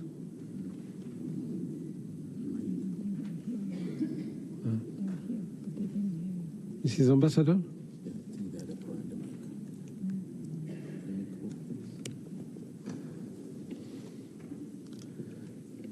Is there any technical problem? So we will come back to you, Mrs. Ambassador, with your permission. We move to Yemen by video. Mr. President, we would like to welcome the head of the Chinese delegation and the members of the delegation, and we appreciate the report. We would like to commend the socio-economic development achieved by China and its determination to protect the rights of its citizens, to provide a dignified life, and this will definitely promote human rights and protect them. We appreciate the interest shown by the government of China in the field of human rights, and we recommend them to pursue efforts to continue cooperation with developing countries by holding relevant conferences and meetings. Now I give the floor to Zambia. Thank you, Mr. President. Zambia congratulates the distinguished delegation of China on the presentation of their national report and commend their efforts in guaranteeing all ethnic groups equal enjoyment of rights in accordance with the law. We will further commend efforts towards upholding the principles of respect for sovereignty of states and non-interference in internal affairs of member states. We reaffirm our support for the One China policy. In the spirit of constructive dialogue, we recommend the following: deepen the comprehensive reform of the judicial system and fully implement the judicial responsibility system. 2, strengthen efforts in protecting the ecological environment in light of its interdependence with human rights. And lastly, adopt a unified legal concept of disability that is aligned with the Convention on the Rights of Persons with Disabilities. We wish China a successful review. We thank you, Mr. President. Thank you, Madam. The floor is for Zimbabwe. Thank you, Mr. President. Zimbabwe commends China for its continued formulation and implementation of successive national human rights action plans and the accomplishment of targets and tasks set forth in the 2021 to 2025 action plan. We recommend the following. 1, continue to provide employment support and assistance to all categories of workers without discrimination, effectively advance the reform of the training of industrial workers, and smoothen the career development channels of employees through continuous education and improvement of their technical skills. 2, continue to share research findings and experiences based on China's own realities. We wish China every success in its review. Thank you. Thank you, sir. The floor is for Afghanistan. Thank you. Afghanistan welcomes the distinguished delegation of China and thanks them for their detailed presentation of their national report.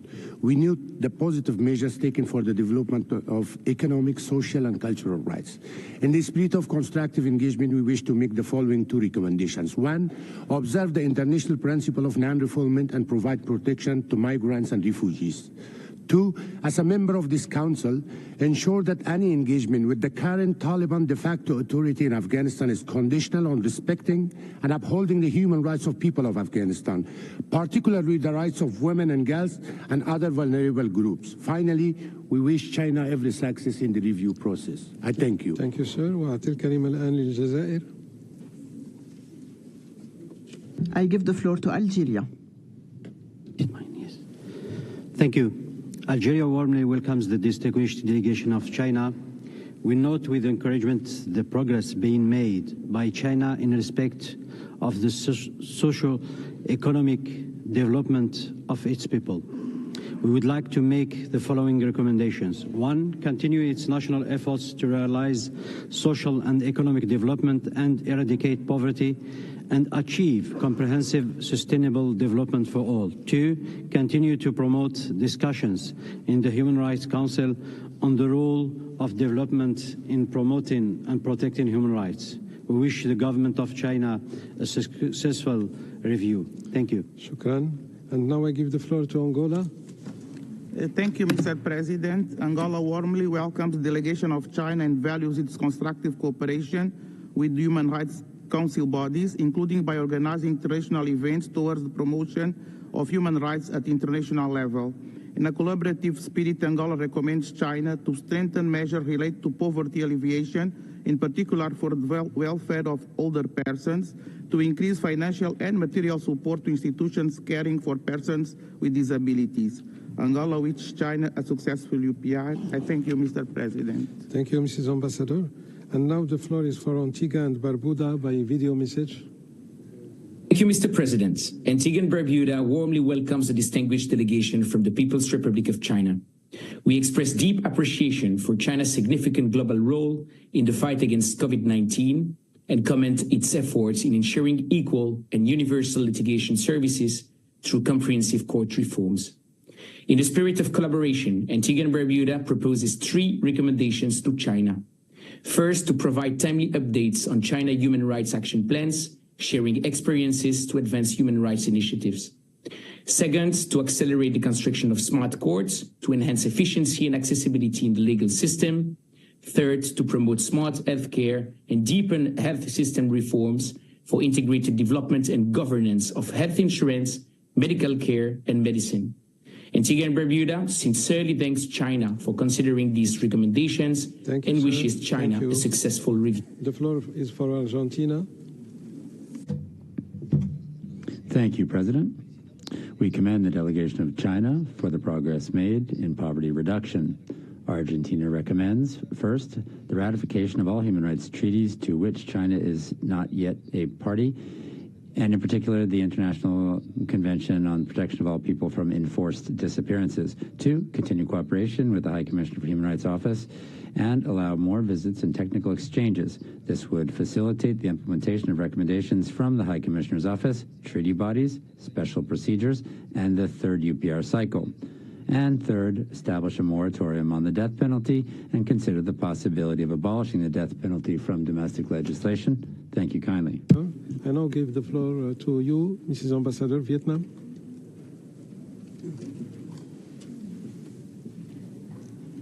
Mr. President, Vietnam warmly welcomes the delegation of China. We commend China for the remarkable progress made and wishes China every success with this UPR cycle. We recommend 1, continue to pursue the Chinese human rights development path and take an active part in the international human rights governance. 2, continue to deeply engage in the global industrial division of labor and cooperation and endeavor to preserve the diversity and stability of the international economic landscape. 3, improve the mechanisms for preventing a return to poverty and implement regular monitoring of the population susceptible to a return to poverty. I thank you, Mr. President. Thank you. I now give the floor to Armenia. Mr. President, Armenia welcomes the delegation of China and thanks for the presentation of national report. Armenia welcomes the historical progress achieved in the area of poverty elimination in China. We are happy to note continued expansion of the social security and healthcare systems and recommend to make further efforts towards vulnerable groups, including people with disabilities. Armenia commends measures to enhance gender equality and parity and welcomes steps towards increased levels of women's participation in STEM. Armenia recommends to take further policy measures for better education and employment opportunities for women and girls living in rural and remote areas. I thank you, Mr. Chair. Thank you, Madam. The floor is for Australia. Thank you, President. Australia recommends China, 1, consistent with the OHCHR and other treaty body reports on Xinjiang and Tibet, repeal legislation and cease practices which discriminate against Tibetans and Uyghurs on the basis of race or religion, cease arbitrary detention, coercive labour transfer and family separation programs, and end restrictions on movement and on rights to enjoy their own culture and language. 2, consistent with Human Rights Committee and Special Procedure recommendations, including the repeal of the national security law in Hong Kong, we call on China to cease suppression of freedoms of expression, assembly, media and civil society. 3, consistent with the Committee Against Torture recommendation, repeal provisions of the criminal procedure law allowing detention under RSDL and end enforced disappearances. Thank you. Thank you. The floor is for Austria. Mrs. Ambassador. Thank you, Mr. President. Austria welcomes the delegation of China and thanks them for the presentation. We would like to offer the following recommendations. Cease the destruction of Uyghur cultural heritage and clarify the demolition or damaging of religious sites, as well as Uyghur, Kazakh and Kyrgyz UNESCO-listed cultural items. Repeal policies to forcibly assimilate Tibetan and Uyghur people culturally, religiously and linguistically. Abolish Chinese language boarding school systems for Tibetan and Uyghur pupils and ensure the right to education without discrimination, to family life and cultural rights. Take urgent measures to protect judicial independence and rule of law in Hong Kong, and ensure people in Hong Kong can exercise their rights of peaceful assembly and freedom of speech. Thank you very much. Thank you. I now give the floor to Azerbaijan. Thank you, Mr. President. Azerbaijan warmly welcomes the delegation of China and thanks the delegation for the national report. Azerbaijan appreciates China's commitment to the UPR process and positively acknowledges the progress achieved since the previous cycle of the UPR. Azerbaijan commends China for taking effective actions in resolving the problem of absolute poverty, in particular lifting 7.1 million rural people with disabilities out of absolute poverty and providing living allowances and nursing subsidies to more than 27 million people with severe or difficult disabilities. Azerbaijan recommends to China first develop a modern public legal service system that covers both urban and rural populations and carry out intensive activities to raise public awareness of the rule of law, and second, continue the improvement of the psychological service system and crisis intervention mechanisms. In conclusion, we wish the delegation of China a successful review. Thank you. Thank you, Madam. The floor is for Bahamas. Thank you, Mr. President. The Bahamas thanks China for its comprehensive national report and commends progress made since the last review cycle. We positively note China's commitment to human rights both at the national level, as evidenced in the establishment of initiatives such as the National Program for Poverty Alleviation, and internationally, such as through the Global Development and South-South Cooperation Fund. In a constructive spirit, the Bahamas recommends that China, 1, consider extending a standing invitation to all thematic special procedures of the Human Rights Council, and 2, build on plans outlined in the national report to reduce CO2 emissions before 2030 and achieve carbon neutrality before 2060 in the collective fight against climate change. We wish China a successful review. I thank you.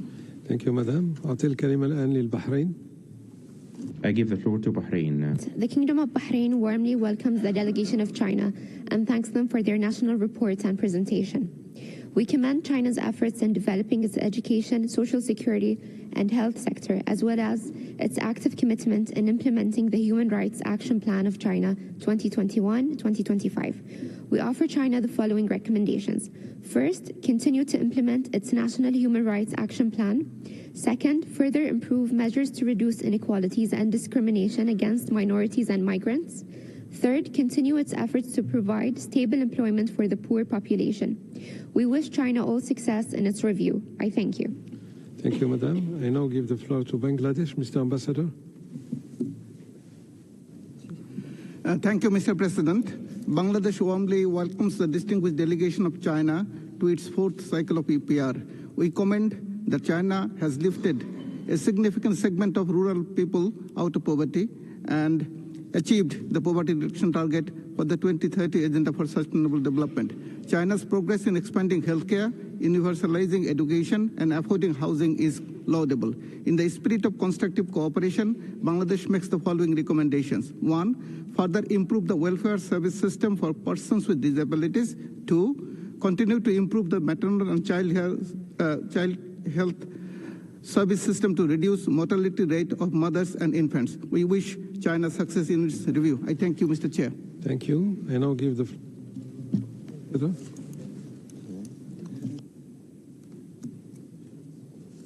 Thank you, Mr. President. Barbados extends a warm welcome to the delegation of China and welcomes progress made since the last UPR. On education, we commend the steps made by China, including the functioning of the national student loan policy to assist families in need of support. We also welcome the integration of human rights into the national school curriculum. We make the following recommendations. 1, we recommend increased efforts by China on the transformation to green industries and continued development of a clean energy system. And 2, we recommend continued support of women's economic empowerment, including through education and employment opportunities. We wish China a successful UPR. Thank you. Thank you. I give the floor to Belarus, Mrs. Ambassador. We welcome the distinguished delegation of China, and we recommend, firstly, to continue defending common human values, peace, development, justice, democracy, freedom, and to foster a fairer and more inclusive global governance of human rights through the promotion of the concept of building a human community with a shared future. Secondly, to encourage the nomination of Chinese experts and scholars for special procedure mandates so as to contribute significantly to global governance in the field of human rights. Thirdly, to continue management of religious affairs in the Xinjiang on the basis of China's legislation and respect of religious traditions, and to ensure that temples receive sufficient support, financial and other support. And finally, to counteract separatism and foster modernization of the social administration system in Xinjiang. Thank you. Thank you. Je donne maintenant la parole à la... I now give the floor to Belgium. Ambassador, you have the floor. Monsieur le Président, la Belgique remercie... President, Belgium would like to thank the delegation of China, and we recommend, firstly, to respond in a positive way to requests for special procedure visits, including in Xinjiang, especially for the special procedure on slavery, the fight against terrorism, freedom of religious belief, and businesses and human rights. Secondly, to ensure that legal measures aimed at protecting national security are strictly defined and in accordance with international human rights law, and therefore revise the security law for Hong Kong. And thirdly, to review the law on the worst forms of crime. Thank you. Thank you. I now give the floor to Benin. Ambassador, you have the floor.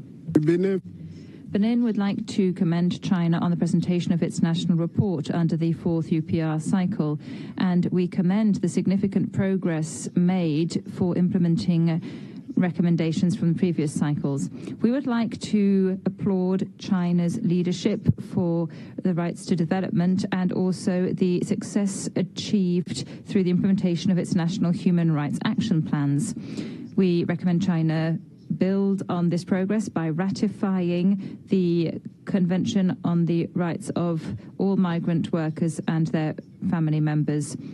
We also note the recognition of a single China and the principle of non-interference in states. Thank you. Georgia, Mr. Ambassador. Georgia. Thank you, Mr. President. Georgia welcomes the delegation of the People's Republic of China and thanks for the presentation of the national report. We acknowledge the steps taken by the government to implement accepted recommendations from the third UPR cycle. Georgia knows the progress made towards implementing the poverty alleviation strategy.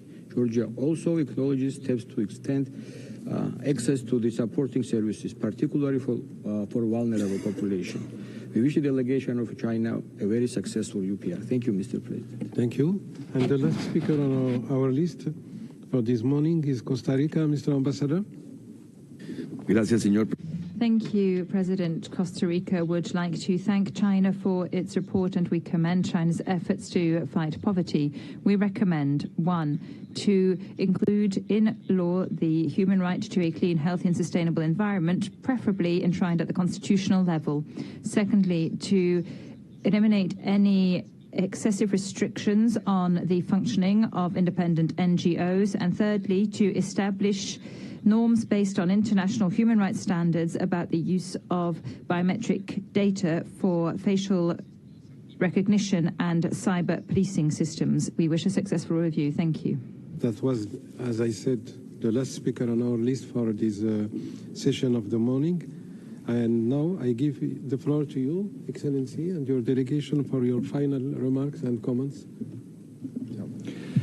Mr. President, during the final round, we are going to hear responses from colleagues from Hong Kong and Macau and the State Administration on Religious Affairs, Commission on Ethnic Affairs, Ministry of Culture and Tourism, as well as from Tibet and Xinjiang. They will answer the questions you have just posed, and those questions posed in the written questions.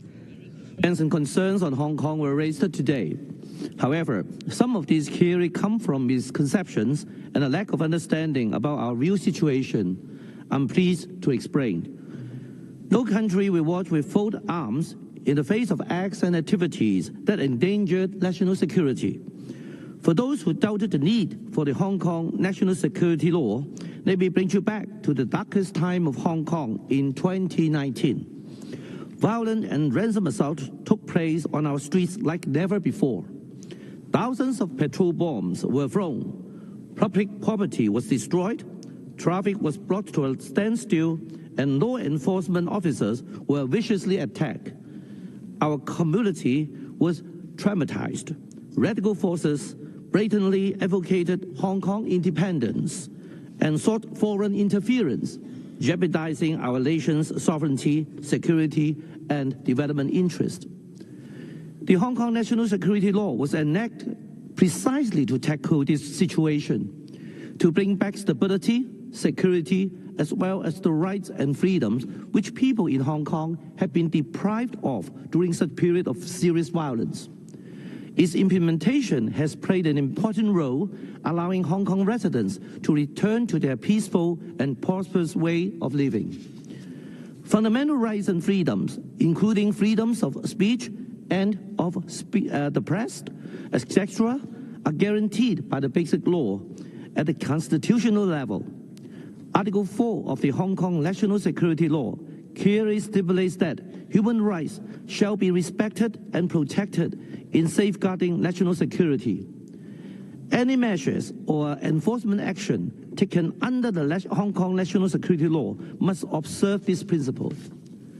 Many rights and freedoms are not absolute, and the ICCPR clearly states that they can be restricted by law where necessary to ensure national security or public order, or to protect the rights and freedoms of others.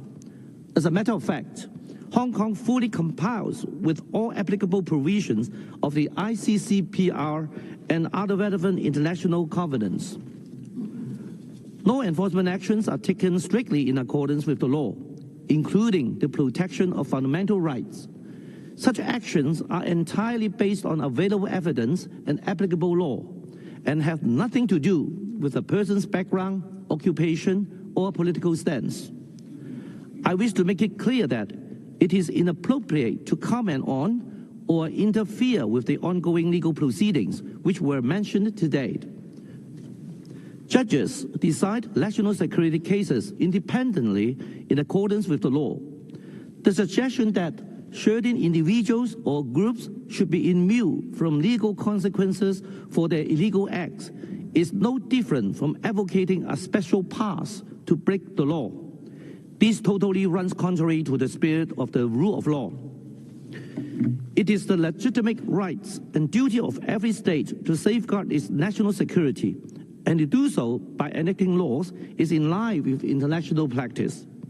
In fact, it is our constitutional responsibility to enact local legislation to safeguard national security. The provisions of the basic law, including those on the protection of human rights, will be fully observed when we take forward the legislative exercise. Mr. President, the Hong Kong Special Administrative Region Government is firmly committed as ever to the protection of human rights and always seek to make improvements suited to Hong Kong's reality. We have expanded support for women, children, the elderly, the disadvantaged, the ethnic minorities, our imported workers, etc. And we have emerged from challenges with even greater strengths.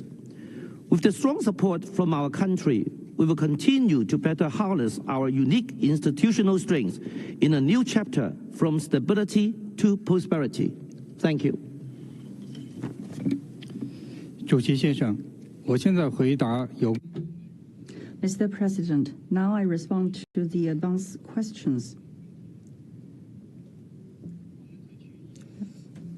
The Macau SAR has always attached importance to protecting the rights and interests of women, children, persons with disabilities, and ethnic minorities, and has continued to review local laws to further strengthen the legal protection for them. Since the last round of review, the Macau SAR government has revised the labor relations law to increase the number of days of maternity leave and to introduce maternity leave, has promulgated law on minimum age for employees to ensure that resident and non-resident employees have basic income guarantee, has revised the special education system to provide more appropriate support to school-age children, has revised the special security system to relax the conditions for persons with disabilities to apply for the disability pension, has launched the income subsidy scheme for employees with disabilities to promote employment of people with disabilities, and has formulated the regime of prevention and control minors' consumption of alcoholic beverage to protect children of physical and mental health.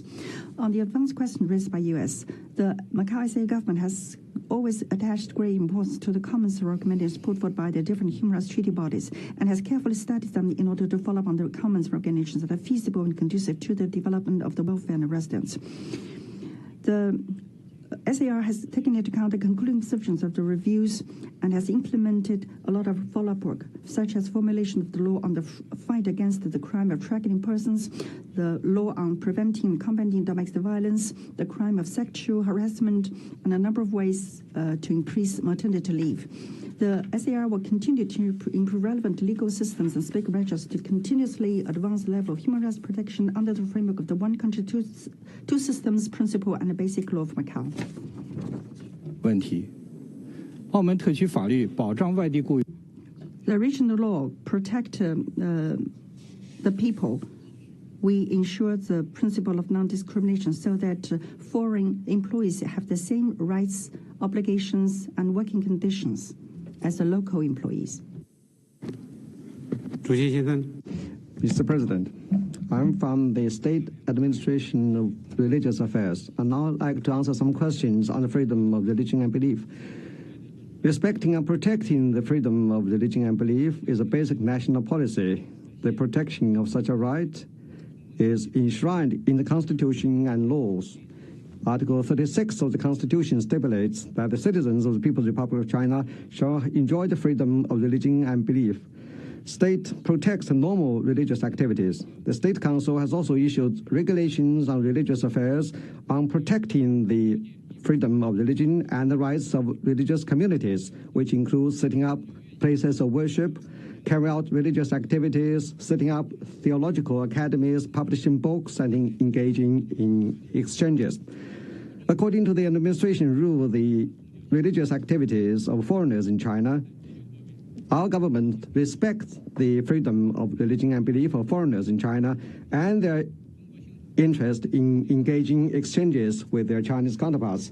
Guided by such a policy, the religious activities run by Chinese believers have made important progress. Nationwide, there are about 200 million religious believers in China, 330,000 clergy, 5,500 religious bodies, 144,000 places of worship, and we have also published many religious books. Thank you. Mr. President, I'm from the State Ethnic Affairs Commission. I'd now like to answer some questions concerning protecting the rights of the ethnic minorities. There are 56 ethnic minorities in China. Under the Chinese law, Citizens of all ethnic groups have equal rights and obligations, free from discrimination on ethnic ground. In ethnic minority areas, we practice regional economy. Thirdly, sustained efforts have been made to speed up the economic development in minority areas.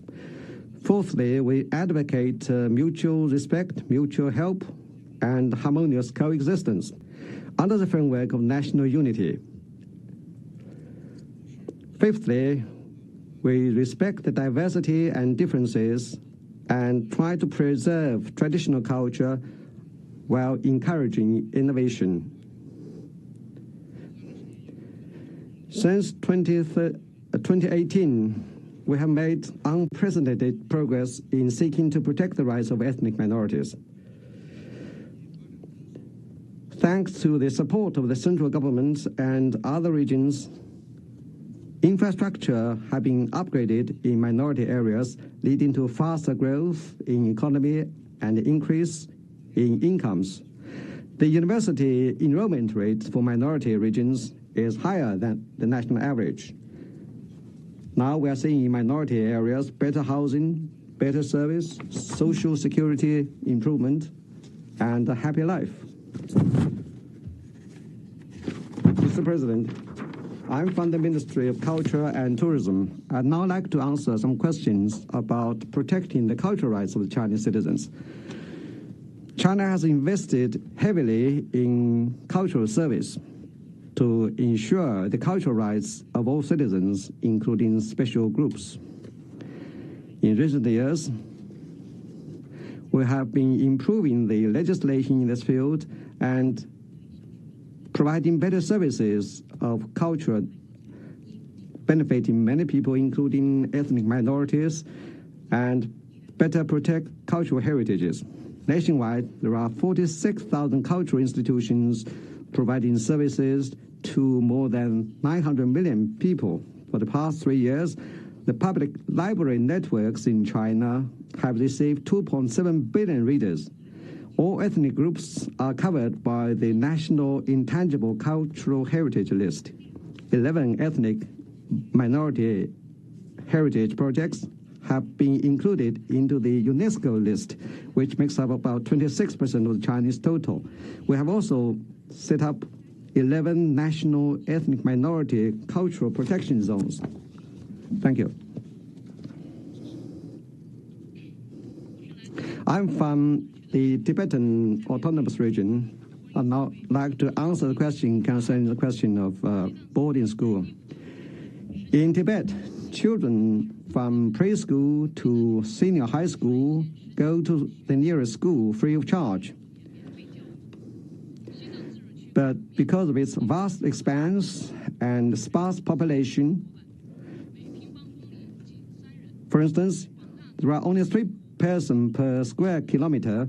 Children need to travel long distances to go to schools.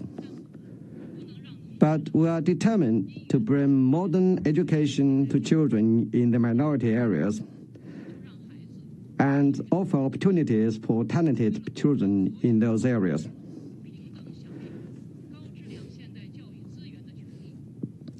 Therefore, we have introduced a hybrid model of boarding school plus day schools based on the wishes of the students and their parents. Those in boarding schools can go home on school holidays and weekends, and parents can come and visit them or take them home anytime. They can also call their children anytime. Such practice, in fact, started in 1990s in rural areas of China and was then expanded to other areas based on popular demands. It can meet the expectation for quality education in the ethnic areas and also protects the human rights of the Tibetans and their traditional culture and heritage. Now I'd like to come to the question of so-called forced relocation. Tibet lies on the roof of the world. Its average altitude is 4,000 meters above the sea. Some communities in higher altitude are prone to diseases such as high blood pressure and heart diseases because of a lack of oxygen. This also affects children. Based on their personal consent, we have relocated some of them to lower altitude areas more suitable for living. For instance, 30 kilometers outside Lhasa, there is a village called Shiji Jixiang. There are 303 households. 48 households were relocated from the high altitude areas.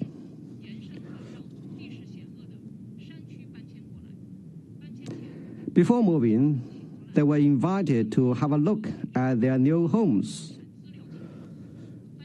Now they have all seen their life improved, with incomes growing nearly tenfold.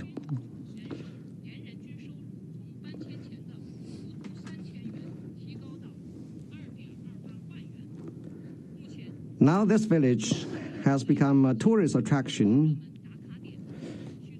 A lot of foreigners have visited the place and praise what they have achieved. Seeing is believing. You're all welcome to come to Tibet and see for yourself. I thank you. Mr. President, I'm from Xinjiang Uyghur Autonomous Region. I'd now like to answer a few questions about the so-called forced labor in Xinjiang. Employment is a basic human right in China. Xinjiang encourages free choice of employment based on the demand of the market, in line with the government policy to actively encourage job creation to raise living standards.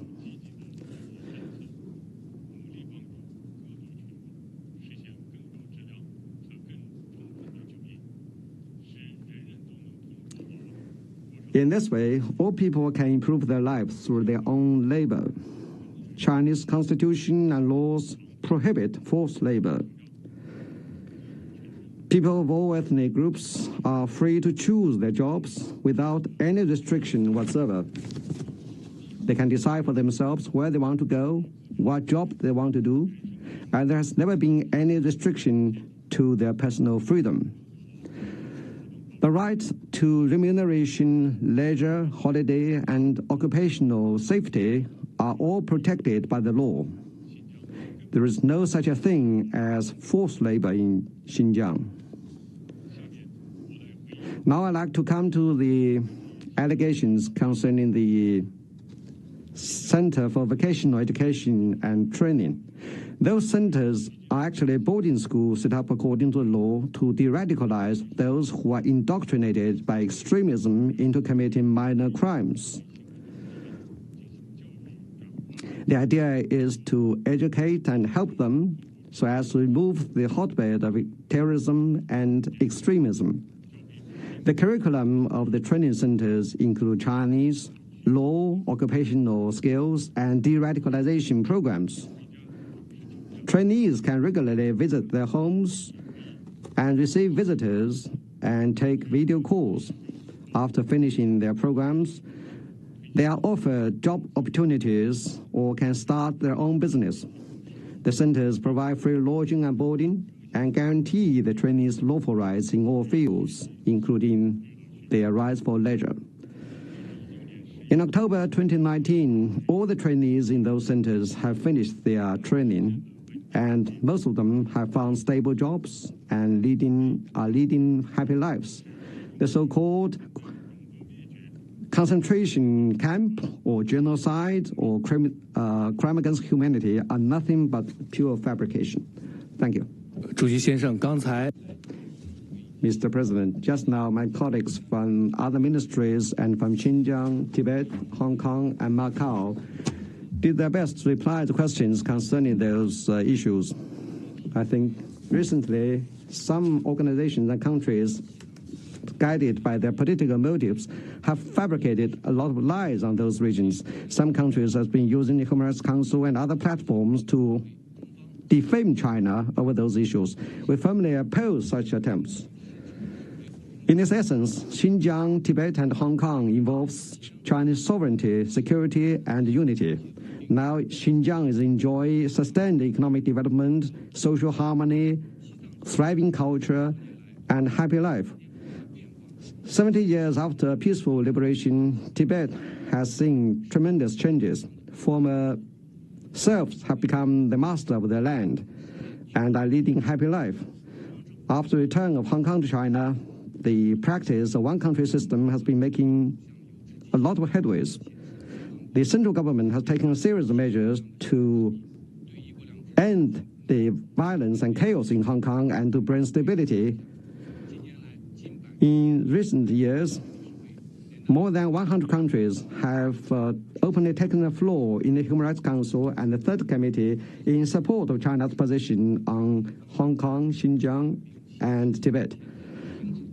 This is the voice of justice. We call on those small number of countries to abandon their prejudices and stop politicizing and weaponizing human rights issues and stop interfering in China's internal affairs over the question of Xinjiang, Tibet, and Hong Kong.